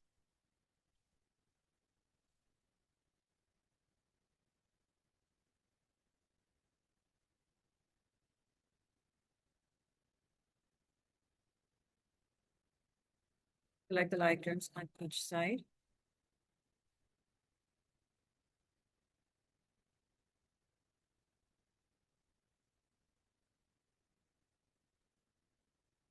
Negative 20 is your value of k. So now sum of the first 30 terms. A is going to be negative 20. D is going to be negative 20 minus over 4, which is positive 5. So sum of 30 terms would be 30 over 2 times 2 times A plus n minus 1 times D.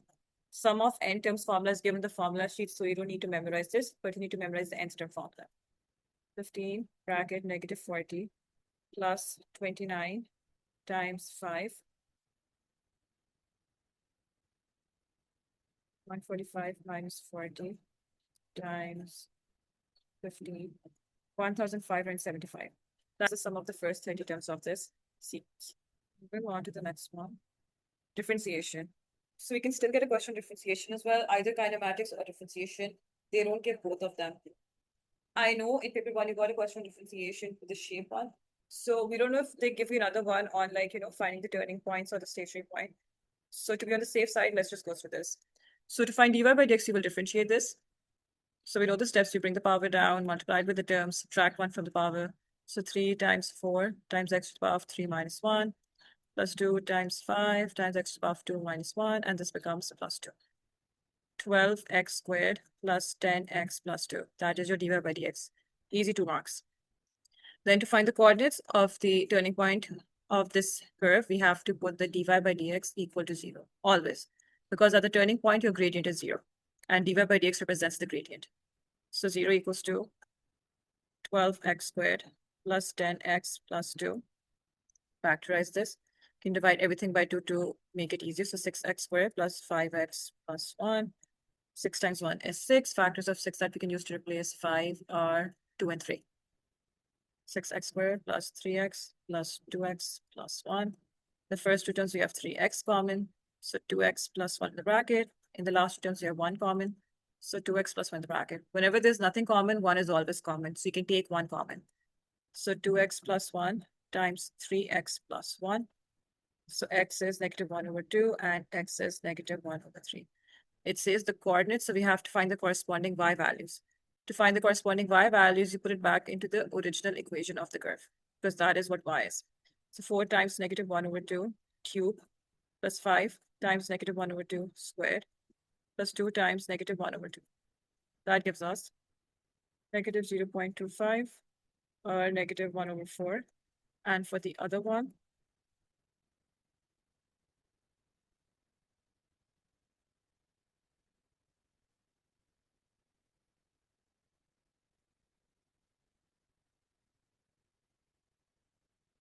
negative 0.26. So coordinates are negative 1 over 2 and negative 1 over 4 and negative 1 over 3 and negative 0.26. That's your answer. So very simple. Just remember for the turning points. It's very simple. Just remember for the turning points, you will always put the dy by dx equal to 0. Then algebra. Algebra can come in paper 2 as well, even if it came in paper 2. So solve x minus 4 equals to 3 plus 2x over 6. Show clear algebraic working. So first step is to cross multiply to get rid of the fraction. So 6 times x minus 4 equals to 3 plus 2x. Expand the bracket. 6x minus 24 equals to 3 plus 2x. Collect the like terms on each side. So 2x goes over here. Negative 24 goes over here. When you move the term from one side to the other side, its sign changes. Negative becomes positive. Positive becomes negative. So x is 27 over 4. That's your answer. Then indices. Whenever we have similar bases being multiplied, we add the powers. When similar bases are being divided, we subtract the powers.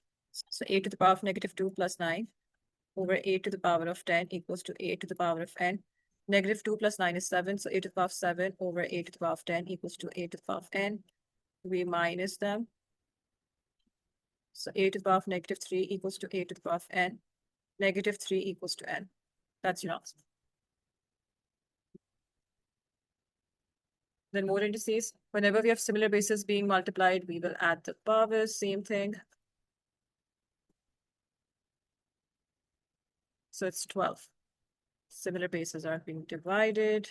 We subtract the powers. 5. Then when there's a power inside the bracket, outside the bracket, we multiply the powers, and the power goes on the number as well. So 5 cubed times a to the power of 4 times 3 times r squared times 3. That's 125 a to the power of 12 times r to the power of 6. That's your answer. Then factorize fully. I think we did a similar question at the beginning as well. So we can go through this again. You take the highest factor common, which is 5. For the variables, between w squared and w cubed, w squared is common. Between x to the power of 5 and x squared is common. So that's 3x cubed plus 5w. That's it. That's your answer. And this question is for 2 marks, not 4 marks. Please ignore this part. Inequalities. Now, I heard graphic inequalities did not come in paper 1, so definitely coming in paper 2. So on the grid, draw and label the straight line equation x equals to 1.5, y equals to x, and x plus y equals to 6. X equals to 1.5 is this straight vertical line between 1 and 2. Please draw this using a ruler. y equals to x is this line. I'm making it very bad. This is your line. And x plus y equals to 6. So when you put x equals to 0 in this line, y is 6. And when y is 0, x is also 6. You just put x equals to 0, y equals to 0 in the line to find your intercepts. So this is one point, this is another point, and we connect this with a straight line. Now show by shading on the grid the region that satisfies all three of these inequalities. So x is greater than equal to 1.5. When it's greater than equal to, that means we're looking at the area where x is increasing. So this is where x is increasing because it's greater than equal to 1.5. Then y is greater than equal to x. Again, we're looking at the area where y is increasing. So that is above the line. Because below the line, values of y are decreasing. Above the line, they're increasing. Then x plus y is less than equal to 6. Now it's less than equal to, so looking at the area underneath the line. So that is over here. So region R is going to be the area where all three colors are overlapping. So that is over here. This is your region R. If in case it's said greater than, then your line would be a dotted line. If it's greater than equal to, then it's a solid line. Same goes for, less than. If it's less than, it's going to be a dotted line. If it's less than equal, it's going to be a solid straight line. You need to know this distinction because if you don't, then you will not score full marks. Then you can get a question solving inequalities. So solving part is the same as solving a linear equation, but the only difference is that your answer is not going to be a fixed value of y, it's going to be a range of values. So we're going to collect the like terms on each side. 5y minus 7y is less than 1 minus 20. That's negative 2y is less than negative 19. Whenever we're dividing both sides by a negative number, what happens is that your inequality flips. So this becomes y is greater than positive 19 over 2 now, not less than. Just remember, whenever you're dividing both sides by a negative number, the inequality will flip. So if it's greater than, it becomes less than. If it's less than, it becomes greater than. Then there are 5 cocoa pods in the back. The mean weight of the 5 cocoa pods is 398 grams. A 6th cocoa pod is put into the bag, and the mean weight of the 6 cocoa pods is 401 grams. Work out the weight of the 6th cocoa pod that is put into the bag. So sum of weights for the 5 cocoa pods is going to be your mean value times the number of cocoa pods. You will always do this. You'll first find the sum of all the, values that you have. So 5 times 398, 1,990 grams. Then we do for the 6th one, sum of weights. Now we do 6 times the mean value, which is 401, 2,406. Now to find the weight of the 6th cocoa pod, we will minus both of them because you have the sum of 5 cocoa pods and sum of 6 cocoa pods. So the 6th cocoa pod weight would be 2,406 minus 1,990. That's going to give us 416 grams. So that's your answer. That is the weight of the 6th cocoa pod. If they were asking to find the mean of the 6th cocoa pod, same thing. You would just divide it by 1 and that's your answer. So that's how you solve this question. Then compound interest, it didn't come in paper 1, it didn't come in paper 2. It says Pasha invests $50,000 in a savings account for 4 years. He gets 1.3% per year compound interest. Work out how much money Pasha will have in his savings account at the end of 4 years, giving the answer correct to the nearest dollar. So compound interest formula is principal amount, which is the initial amount, times 1 plus rate interest over 100 to the power of time period. So this is your P value, this is your D value, this is your R value. So 50,000 times 1 plus 1.3 over 100 to the power of 4. Simple as that. You just put this in the calculator and you have your answer. 52,651.14. They want the answer correct to the nearest dollar, so that's $52,651. That's it. Nothing more. If you know the formula, you're getting these 3 marks for sure. Algebraic proofs. Algebraic proofs did not come in paper 1, so it can come in paper 2 as well. For algebraic proofs, there's no fixed formula that you need to remember. There's no fixed way. For this, you need to know what different types of math terms mean. Like, for example, what is the consecutive number? That's one after the other. what is an even number, what is an odd number, like, factors, multiples, squares, cubes. If you have knowledge of these terms, you can get these marks very easily. It says use algebra, prove that any three consecutive even numbers, the difference between the square of the largest number and the square of the smallest number is always 8 times the middle number. So let's first write our even numbers. We have 2x, then we have 2x plus 2, and then we have 2x plus 4. These are our even numbers. Any number multiplied by 2 is even. So the one after that is going to be even if we're adding 2 to it. So 2x plus 2 is the next even number, and then 2x plus 4 is the next even number. The difference between the square of the largest number and the square of the smallest number. So 2x plus 4 squared minus 2x squared is always 8 times the middle number. And 8 times the middle number is this. So let's see if this works. Expand the bracket. 2x plus 4 times 2x plus 4 minus 4x squared. 4x squared plus 8x plus 8x plus 16 minus 4x. 4x squared gets cancelled out. 8x plus 8x is 16x. And we can see that exactly same. So 16x plus 16 is equal to 16x plus 16. So proven. Very easy question. Something that I don't know why schools don't teach this in detail, but you can easily get these 3 marks if you know what consecutive numbers are, what consecutive even numbers are, odd numbers are, and all of that. I would strongly recommend that you check out my topic playlist and go to the video for this topic. I'll attach the link above as well, because you can get these marks. These can be your grade changing marks. So trust me, go through these questions and just understand the language of the question. That's it. There's no technical calculation in this. Then you can get a question on density, like for compound measures. It says a solid aluminium cylinder has radius 10 centimeters and height 8 centimeters. The mass of the solid is 5.4 kgs. Density is 0.0027 kgs per centimeter cube. Calculate the value of H. So density is mass over volume. You need to know this formula. It's not going to be given the formula sheet. It's not going to be given the question. If you get a question on pressure, that formula is given, but they don't give the density formula. So first we find the value of the volume. So volume is going to be mass over density, which is 5.4 divided by 0.0027. Make sure to check your units, because if they're not the same units, then you have to make it the same. Otherwise, the answer is going to be incorrect. So that's 2000 centimeter cube. Now, volume of a cylinder has the formula of pi r square h, which is given the formula sheet, I think. So 2000 equals to pi times 10 squared times height. So we just divide 2000 by 100 pi, and that will give you the height. 6.4 centimeters, correct to 1 decimal place. Simple as that. And these are 5 marks for this. That's like easy 5 marks. Yep, easiest 5 marks you could have gotten.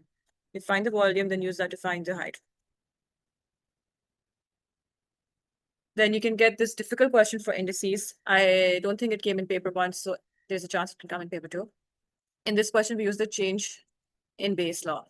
So we have to change the base of all of them, convert into the same prime factor base, and then we'll be able to solve it. So we know that 9 and 27 can be rewritten as 3, because 27 is 3 cubed and 9 is 3 square. The 18 and 6 can be simplified because it's 18 divided by 6, so that automatically becomes 3. So we write 3 times 3 cubed whole power of square root, and then whole power of 4n plus 6. 3 powers over here. And then we have 3 square whole power 2n plus 8 over here equals to 3 to the power of x. So now we simplify the powers over here first. So square root represents the power of 1 over 2. 1 over 2 times 4n plus 6 is going to be, let me expand this first. This is 4n plus 16. Whenever there's a power inside the bracket, outside the bracket, we multiply the powers. So that's 3 cubed whole power 2n plus 3 now.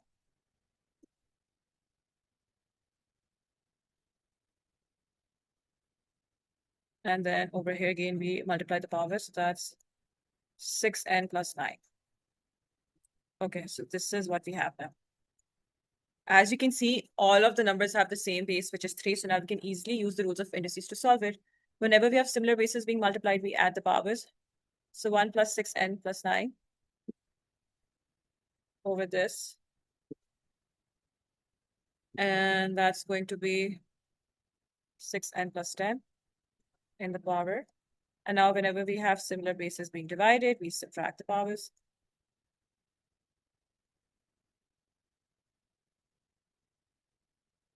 So that's 3 to the power of 2n minus 6. Same bases on both sides of the equal to sign, so the powers are equal to each other. And they want the value of x in terms of n, so 2n minus 6. That's your answer. Simple as that. Just remember the change of base. If you've changed your base and the bases are the same, you can easily use the rules of indices to solve this. Then the next question says, here's a frustum of a cone. The frustum is made by removing a small cone from a similar large. So the height of the large cone is 15, and the radius of the base of the large cone is 6, and that of the small cone is x centimeters. Given that the volume of the frustum is 4,212 over 25 pi centimeter cube, we have to work out the value of x. So whenever we have a frustum, you will use the concept of similar shapes, always. So what we'll do is, we will find a ratio for the radius, so x over 6, and put equal to the ratio for the height. So for this one, the height is going to be h. So that's h over 15. So since we have to work out the value of x, we can say that h is 15x over 16. We can simplify it to 5x over 2. That is your h. So now to find the volume of the frustum, we subtract the volume of the large cone and volume of the small cone. So volume of small cone is going to be 1 over 3 pi r square h, where r is x and height is 5x over 2, based on our concept of similar shapes. Because in similar shapes, your ratio of lengths are equal. So our ratio of radius is equal to the ratio of the height. So that is 5 over 6 pi x cubed. That is the volume of the small cone. Now volume of large cone, that is 1 over 3 times pi times 6 squared times the height, which is 50. That's going to be 180 pi. And keep it in terms of pi because volume of frustum is given in terms of pi, so that would make it easier. So now volume of frustum is the difference of these two.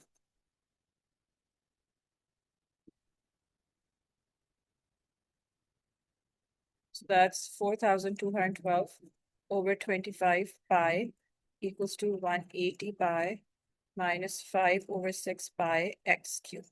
The only unknown in this equation is x, so we can easily solve it for x. The pi gets removed because each term has a pi. So 4,212 over 25 is equal to 180 minus 5 over 6 x cubed. We take the 180 to the other side.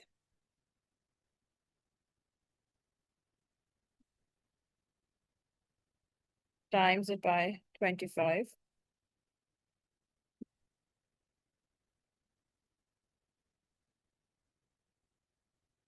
Simplify it.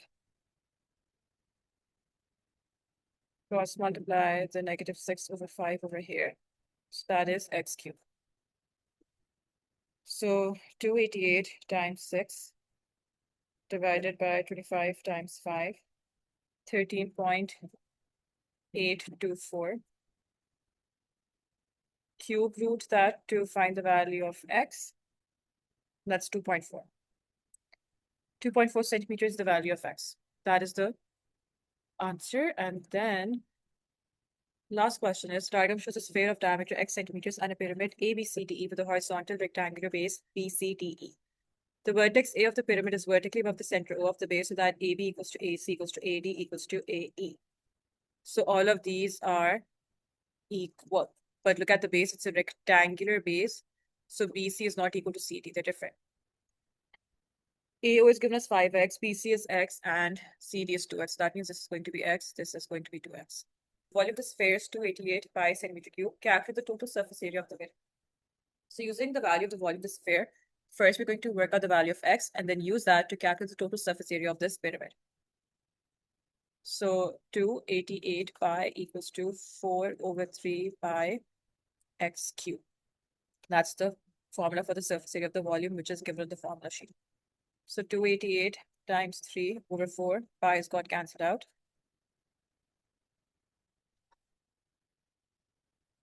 260. We take the cube root of that to find the value of x. That's 6.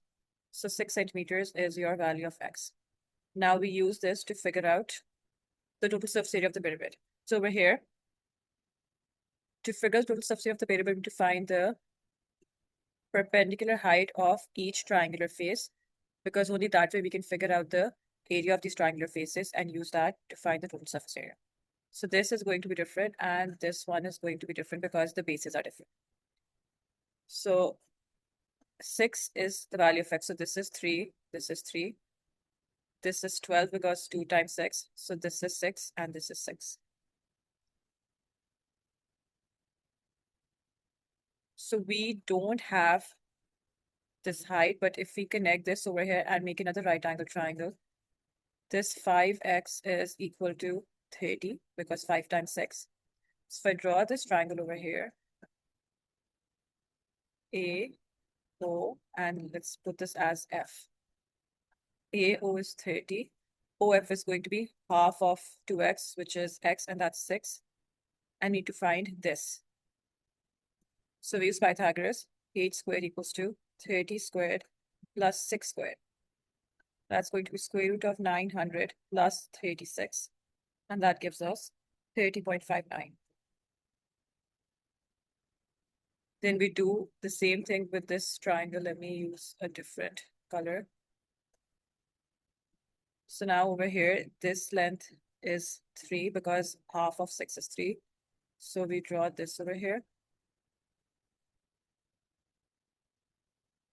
Let's make this G. So AO is still 30, OG is 3 now, and we have to find AG, which is the height of this triangular face. So again, y squared equals to 30 squared plus 3 squared. Y equals to square root of 900 plus 9. And that's going to be 30.15 centimeters. Now I find the area of the triangle faces. Area of triangle. So I'm going to multiply this by 2 because 2 faces are identical. So 1 over 2 times the height of 30.15 times the base for this triangle is 12. So that gives us 361.8 centimeters squared. Now area of the other two triangles.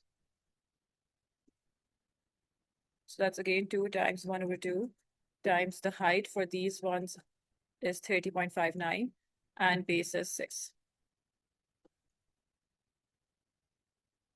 That gives us 183.54 centimeters squared. So now rectangular base. That is x times 2x. So x is 6 times 12. 72 centimeters squared. So total surface area is sum of all of these. So 361.8 plus 183.54 plus 72. That's going to give us 617.34 centimeters square. They want the answer correct to the nearest centimeter square. So that's going to be 617 centimeters square. That's the answer. And with that, we're done with the predicted paper. If you have any questions or confusions, please leave a comment below and I'll help you out. If you understood everything, please like and subscribe, share this video with your friends, and don't forget to check out the other videos in this playlist. Below in the description, I've attached a link to my predicted paper for 1 and 1 HR. You can use that for revision as well for the topics that did not come in paper 1. The download link for the formula sheet and the video is also given in the description below, as well as the topical playlist. So I hope this helps you out. And in this video, I've included everything that did not come in paper 2. So go through this in detail. You have ample time. You can still score well and make sure that you score a good grade because you have an entire paper left. So best of luck, guys.